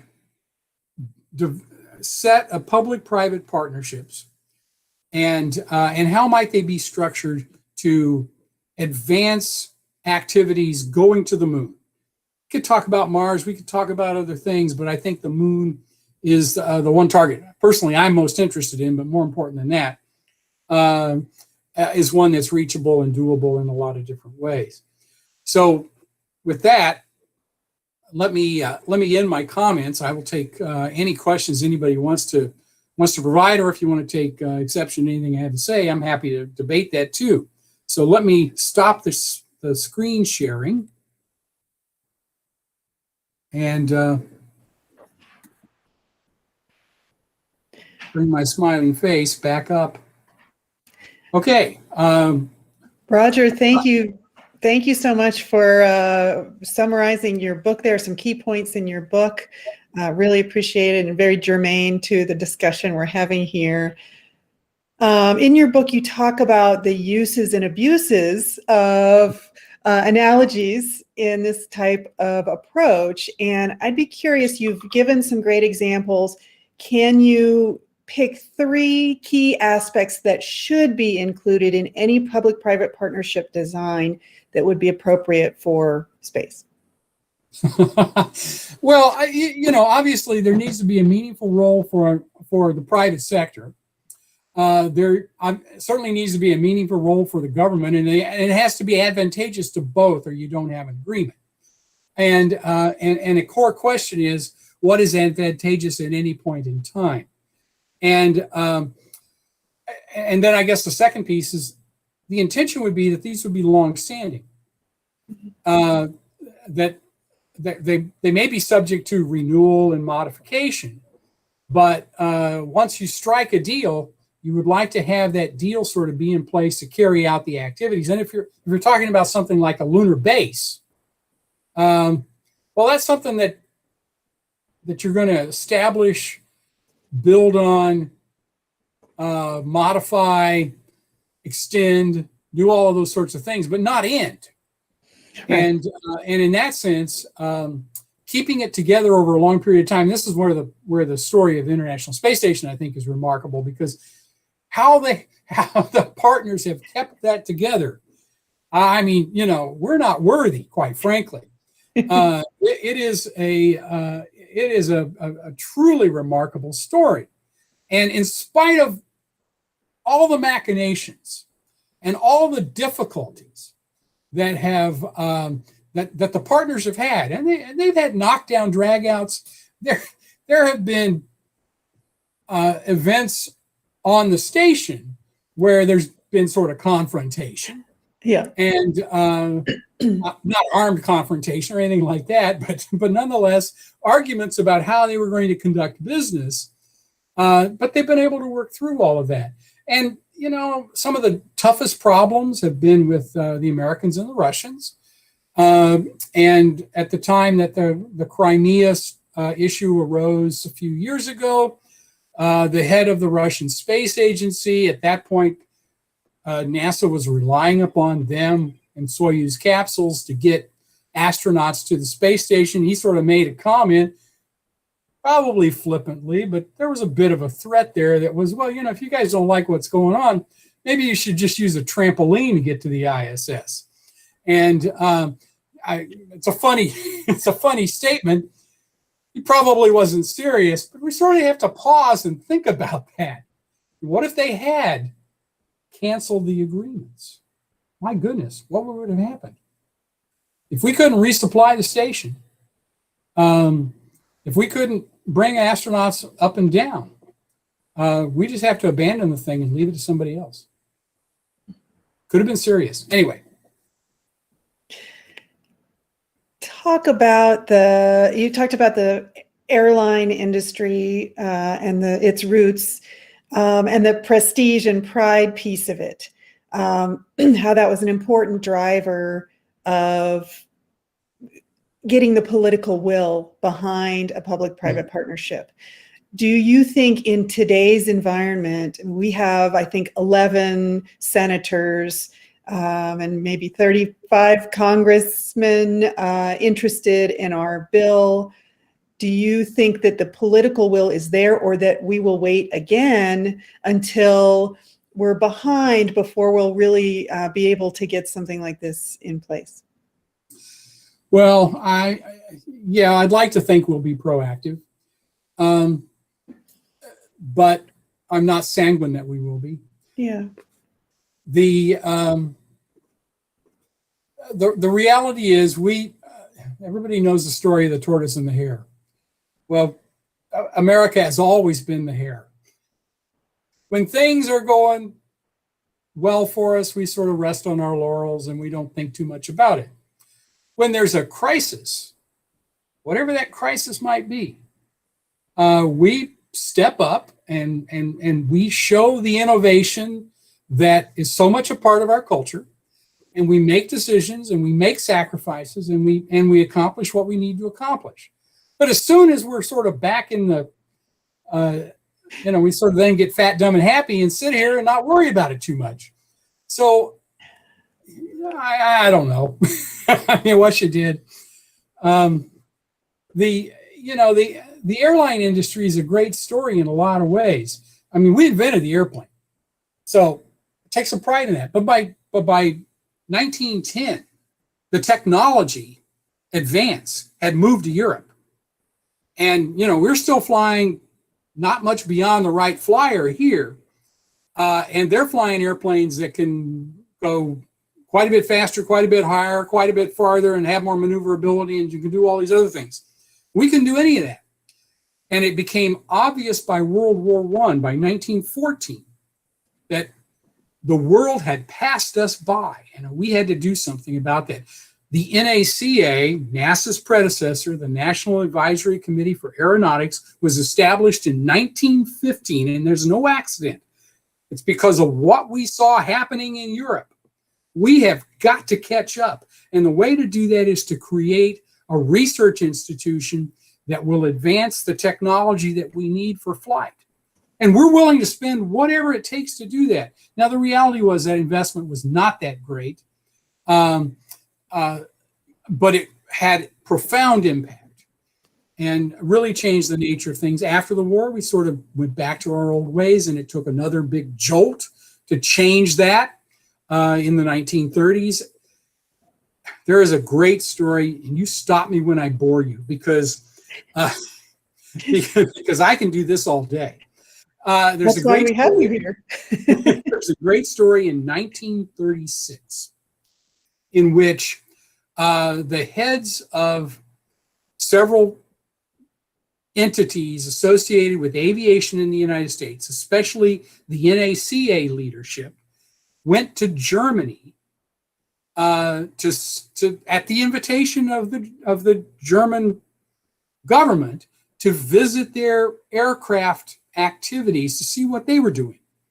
So they got over there, and they saw new wind tunnels that had been built for research purposes. They saw the airplanes that were on the drawing pads and in some cases on the flight lines already. And they came back scared to death. My God, look at what these people can do. And we can't do any of that. And it's at that point that they began to, sound the alarm and bang the drum that we've got to put some investment into this, to the point that by 1938, this is still, the World War II begins in 1939. We don't get involved until the end of 1941, but the Germans invade Poland in 1939. That begins World War I, or World War II. And at the time that happened, our Air Force ranked 47th in the world in terms of number of airplanes and capability. And Franklin Roosevelt, the president's running around saying, we got to do something about that. We need to build 50,000 new airplanes. And Congress is looking at him going, are you insane? We can't do that. Well, of course we can. And they did. But it took some time. But it wasn't until we saw what was taking place and that we began to catch up. And it's happened over and over again. I mean, we were surprised by the Russians with Sputnik. We were surprised by the Russians with Gagarin. And then we got our act together and went to the moon. And then what did we do? Waited. Rest. Can you, since you're talking about the NACA and the development there, can you just give a moment on, what is it? I think it's 6 months or 9 months between Sputnik launch and then the creation of NASA and the creation of what is now DARPA. Can you just kind of because we reacted to that very quickly, right? So can you just kind of talk about the history of those elements? Sure. So the only thing we can compare that to that's happened in sort of the lifetimes of the people that are here, well, maybe some of the folks weren't alive yet, is 9/11. Okay. That's a similar level of crisis that we experienced, and everybody knew it was a crisis. At some level, it was partly manufactured for political purposes because you know, Lyndon Johnson, who was the leader of the Senate at the time, a Democrat, Eisenhower, a Republican, was in the White House, is running around talking about how if the Soviets can put a satellite over our heads, Sputnik 1, they can bring a nuclear weapon down on our heads. Well, first off, that's, those of you who are technical people know that that's not exactly the same thing. It's related, but it's not the same thing. And so, you know, he beat the drum as loud as he could. He was helped by lots of other people. Some did so and took the high road. Some didn't take the high road. My personal favorite is the low road that was taken by the governor of Michigan in the aftermath of Sputnik, who coined a little ditty to make fun of Eisenhower on this. And it goes, oh, little Sputnik flying high with made in Moscow beep, you tell the world it's a commie sky and Uncle Sam's asleep. And it goes on and on. There's like 40 verses. They become more and more crude. There's all kinds of allusions to things that we probably shouldn't talk about. And anyway, the result of that was that everybody ran around. By the end of the year of 1957, and I should tell you, it's not just Sputnik 1 that is an issue. Sputnik 2 was launched on November 3rd of 1957, not quite a month later. And then the Americans decided they're going to respond by trying to launch their Vanguard satellite on December of 1957 and invited everybody to the launch. And it was the most beautiful explosion you've ever seen. The newspapers had a field day with it. They referred to it as Flopnik, Kaputnik, all kinds of things. And the result of that was, it wasn't just one strike, it's 3 strikes. We had to do something. By the end of the year, everybody knew we had to create an entity that was going to pursue this. And NASA is the result of that. But it's not just NASA. You mentioned DARPA. And it was called ARPA in those days. It didn't have the D on the beginning. It doesn't matter. It's the same entity. That could be done with an executive order, and it was. There were other things done with an executive order: creation of a presidential science advisor and a presidential science advisory committee inside the White House to oversee these activities. The passage in the first part of 1958 of the Defense Education Act, which put all kinds of funding into especially, well, I mean, we all know it by STEM. That's what it was. Graduate and undergraduate education in science and engineering and math. And then that expanded into K through 12. You talk to anybody who was educated in the technical world in the 1960s, and they will tell you that they got some of their funding from the National Defense Education Act, the NDEA, which ran for many years thereafter. And we need another thing like that today, in my mind. Everybody runs around with their hair on fire about how we're not training enough scientists and engineers. I don't disagree that we're not training enough.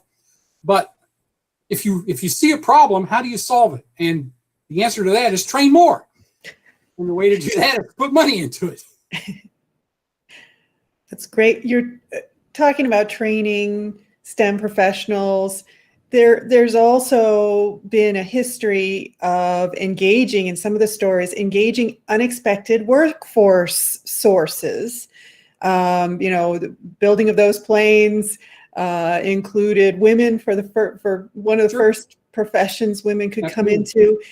Let's try to bring Scranton, Pennsylvania in, home of the Rail Riders minor league baseball team. You've got your baseball picture up there. Talk a little bit about how the space, if we were to do a public-private partnership, how will the space industry's growth be able to leverage workforce contributions from unexpected places?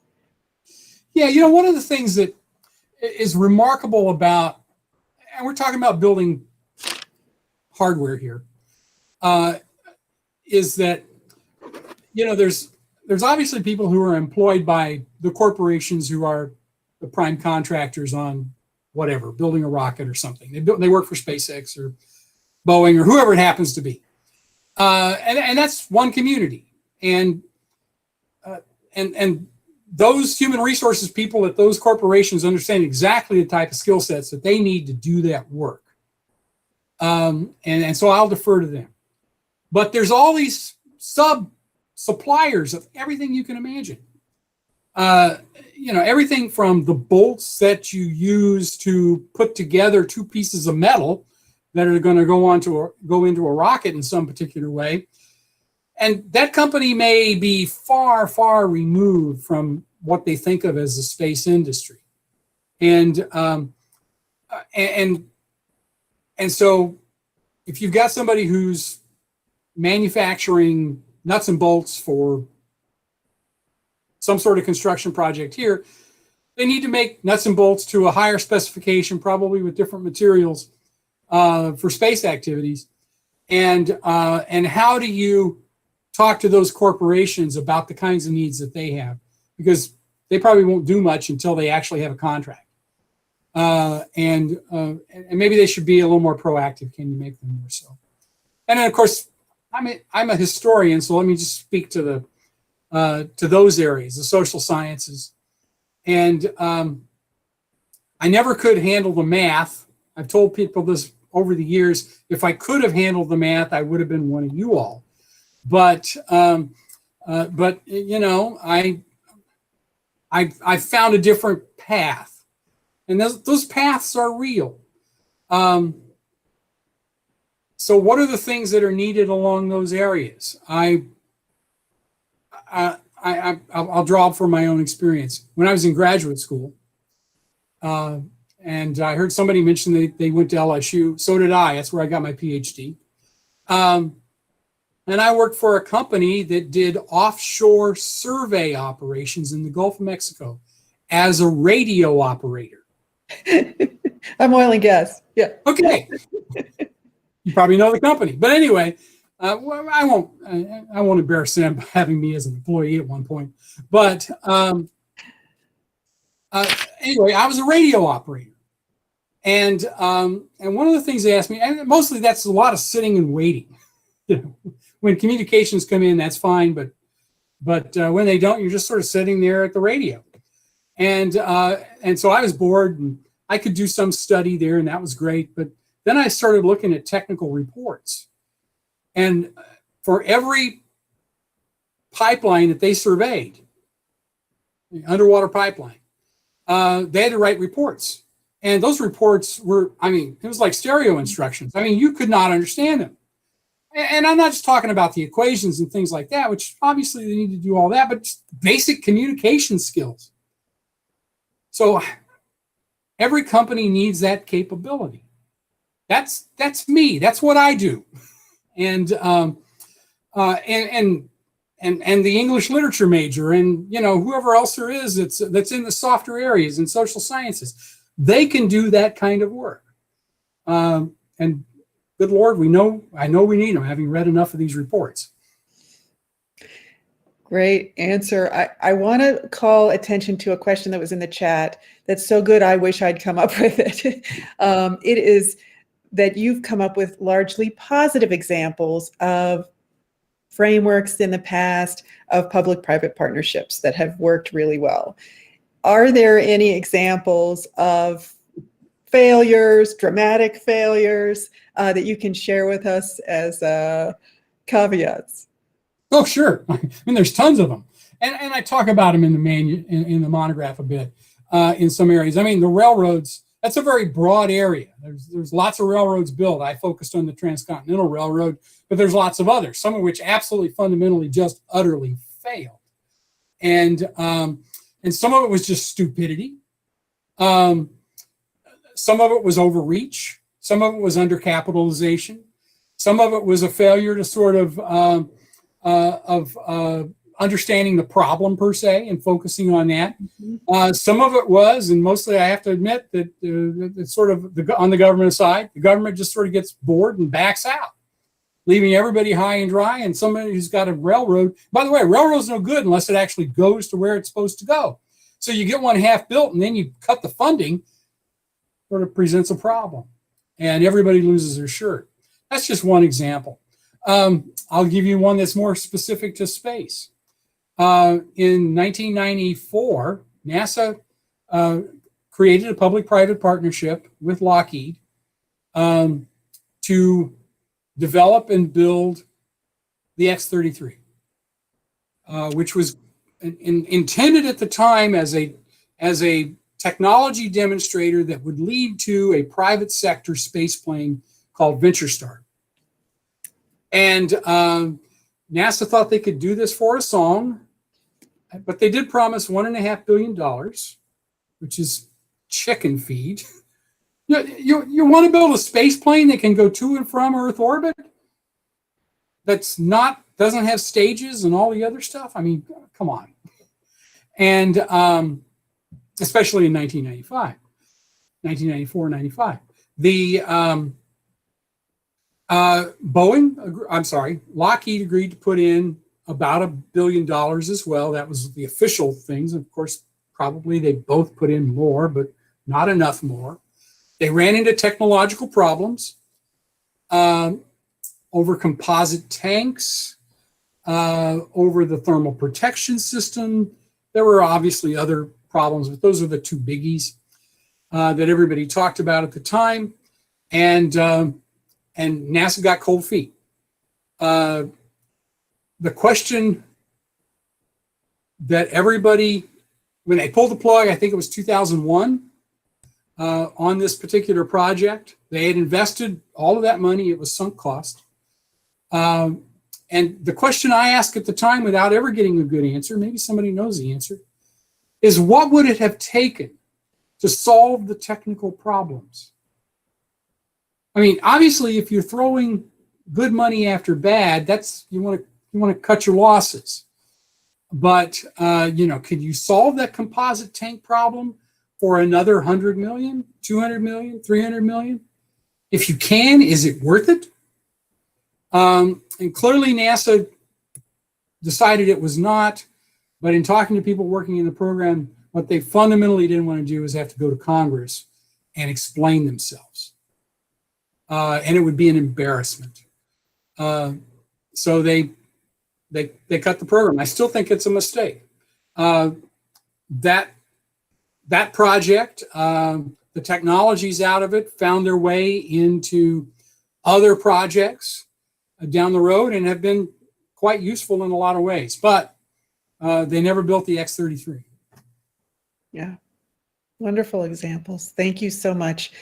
We really appreciate your time. We'd love for you to stay on for our breakout groups. We're going to turn it back over to Tim Chrisman, who is on location in Scranton, Pennsylvania. He is the executive. Oh, and want to make sure that I do a little interlude for Emily Mishler as well. So as many of you know, Foundation for the Future is dedicated to the creation of a public-private partnership for space infrastructure development. And we've had a wonderful discussion today around the specifics and pitfalls of that design, and very excited to have more detail there. And before I turn it back over to Tim and Lila, I want to hand over the screen to Emily Mishler. Emily, the screen is yours, and I'll Thank you post so much, Lee. Thank you. Well, it's a pleasure to meet you all and be here today. My name is Emily Mishler, and my background is the intersection of corporate philanthropy and creative solutions for revolutionary ideas. I've recently become affiliated with the Foundation for the Future, and from the nonprofit perspective, have become a partner in building the development arm of the operation. So what does that mean? That means we're financially positioning the foundation to be able to continue this important work for years, if not generations to come. From the conversations today, it is abundantly clear that our work is disruptive, necessary, and the time is now. And that means we need your help.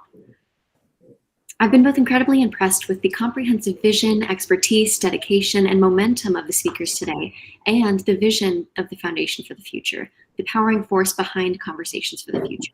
We can all agree that the future the Foundation is building is inspiring and worth investing in. This future, in space and beyond, is being built one relationship, conversation, and connection at a time. In order to continue this momentum in building and contributing to this caliber of event, conversation, and community, we need your help. We need you, our allies, attendees, partners, advocates, and friends, to spread the word about our important work through social media, invite like-minded and like-hearted peers to our events, and to help us connect with philanthropists and organizations who believe what we believe, that our future in space is ours for the building, and the time is now. We're so excited to announce 3 different avenues to become involved if you're interested in financially supporting our work. On the corporate level, we have the opportunity to sponsor Conversations for the Future and the Foundation for the Future at large on a monthly and annual basis to support this important work. On a personal level, if you, your friends, or family are inspired to support us, we welcome your contributions to support building space infrastructure and economy. More information to sponsor and support the Foundation is available at f4f.space or the QR code on the screen. The Foundation has also recently launched a corporate and individual membership program whose mission is to connect like-minded and passionate individuals to see the near-term potential in space. We're recruiting everyone from students to CEOs to join us in creating a dynamic ecosystem of young enthusiasts, investors, entrepreneurs, and larger industry partners inside or outside of the space industry. We welcome all who want to join and contribute to this urgent conversation, which impacts us all. More information is available on the Foundation's website, f4f.space. So what is our ask? Help us in bringing space back home, because the time is now and the world can't wait. If you have any questions, please don't hesitate to reach out to Tim or Lila or any affiliate of the Foundation for the Future. Our contact information and a link to donate is available in the QR code on the screen and also available on the Foundation's website, f4f.space. I'm happy to stick around and field any questions for those of you on our organization's meeting link, and for those of you on the live stream, please feel free to reach out in the comments. Again, thank you so much for your attention, and now I'll turn it back over to Lee for our regularly scheduled programming. Thank you so much, Emily. I will stop sharing my screen here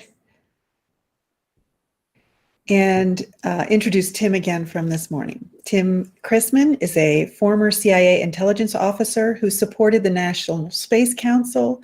He is a retired Army intelligence officer and former intelligence advisor to the Joint Staff at the Pentagon. He holds 2 master's degrees, one in intelligence studies and one in international relations and affairs from American University. Mr. Chrisman is the author of the book Humanity in Space and of various articles about the expanse of our civilization in space. Tim's next challenge and mission is to make space accessible, survivable, and ultimately routine enough to be boring. Tim? Thanks, Lee.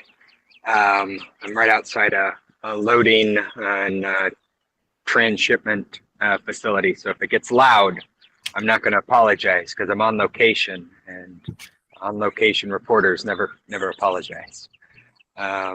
But yeah, I wanted to take a second here before introducing the breakout and the topics there to sort of re-emphasize some of what Roger, Andy were talking about earlier in this concept of long-term duration of any public-private or any sort of agreement between the government and the rest of us.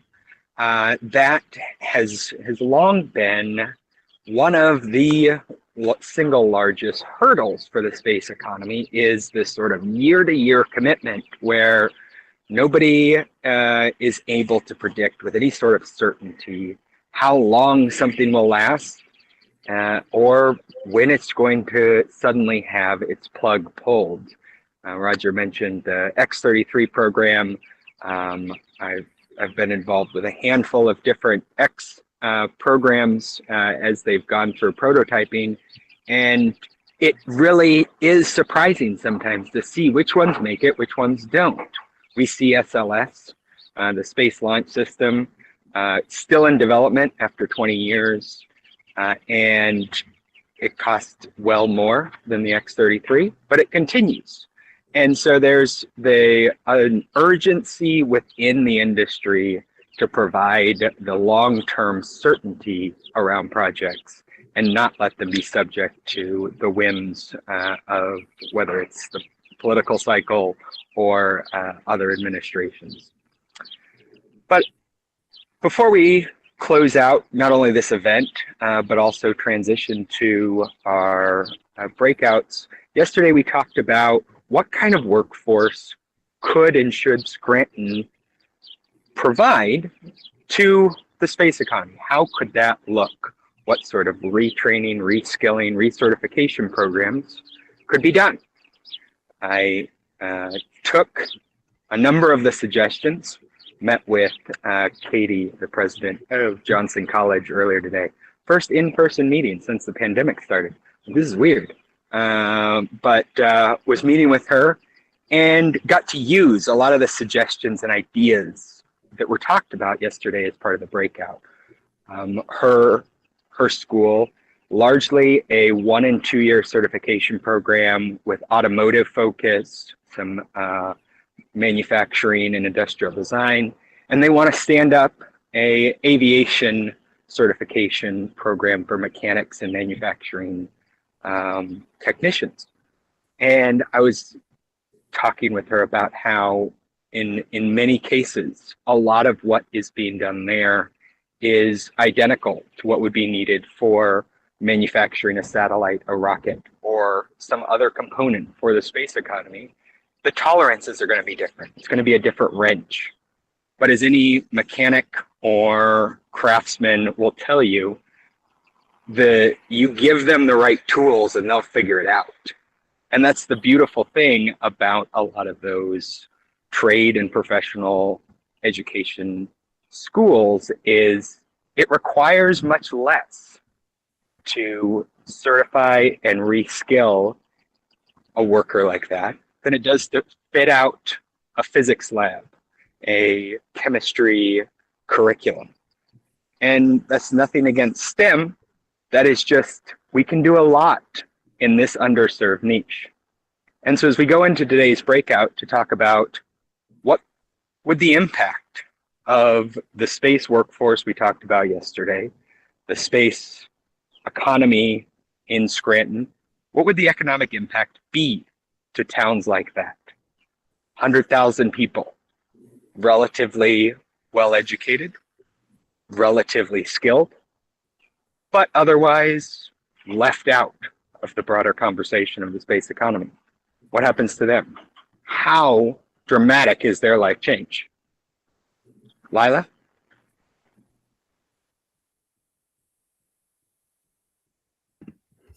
Thanks, Tim. I love that you had an in-person meeting. That's fabulous. Any other highlights before we close out in Scranton? Because I know you've been very active there on the ground. The main highlight, and I touched on this earlier, is Scranton wants everyone to know they're not done. That there's a sense that they are underserved, are a left behind town, but they're not willing to accept that. They're not going along with that. And whether it's the Chamber of Commerce there, local educators or leaders, they will tonight. And so I'm excited that we can help prevent that future. Great. Thanks, Tim. Well, yes, I will provide a little bit more info on our breakout groups in a minute, but I just wanted to take a moment to officially close out our last Blue Marble Week. But there is a next chapter, and that's Conversations for the Future. So join us on May the 4th, where we will discuss space-based solar power. Also, she may not love that I'm mentioning this, but Lee, our moderator, promised that she would have Princess Leia hair because it will be on May the 4th and the 5th. So tune in for that. So yes, again, if you're just joining us and didn't catch it, Blue Marble Week will be officially changing its name to Conversations for the Future. But overall, awesome day, awesome event, great questions, smart speakers, a lot of activity in the chat, which was brilliant. And so excited to continue the conversations that have already started in our breakout sessions. This is new for us.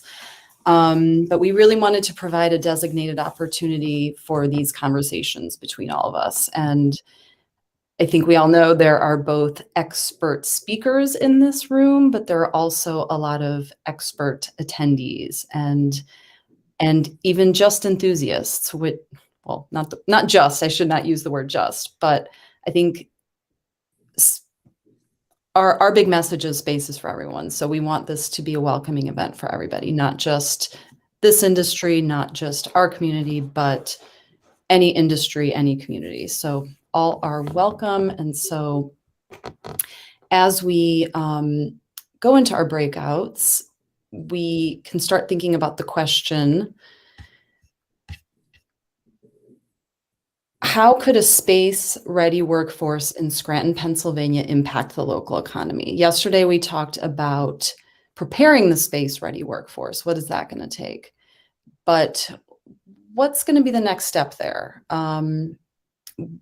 How is it going to impact the local economy? And you're welcome to bounce around some questions about just preparing that workforce as well. I think that's sort of a 1-2 thing. So if you didn't join us yesterday, you can definitely have the broader conversation. But how we want to do this is 30-minute breakout, 15 minutes of networking. So introduce yourselves, do the small talk, get to know each other, and then and give everyone a fair chance. I know some people maybe don't want to talk or having speaker problems, but get that over with, and then start answering the question, how could a space-ready workforce in Scranton, Pennsylvania impact the local economy? And again, the answers to the questions are important, not only because they're informing the conversations that Tim is having on the ground, but also this is going to help crowdsource information that we can use as fuel to further our Space Corporation Act in Congress. These are all real-time stories, and I think it's really important that we have them here and then can move them up and share them because it's something that involves all of us. So 15 minutes networking, 15 minutes answering the question. Before we jump in, designate a presenter to take a few notes. And remember your group number. Yesterday, nobody remembered their group numbers, so it just we'll streamline things at the end. So if everyone remembers their group number, that will be helpful.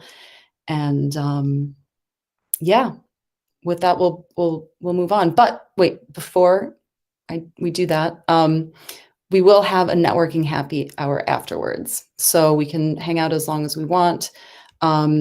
The designated presenter will report out, and then we'll kind of just let that conversation flow into wherever it goes. So we'll linger for, I don't know, maybe an hour or so. We'll see. But yes, again, thank you everyone for joining us. Fabio, are we ready to shoot everyone into breakout groups? And Fabio, can you real quick, just if you can, tell us the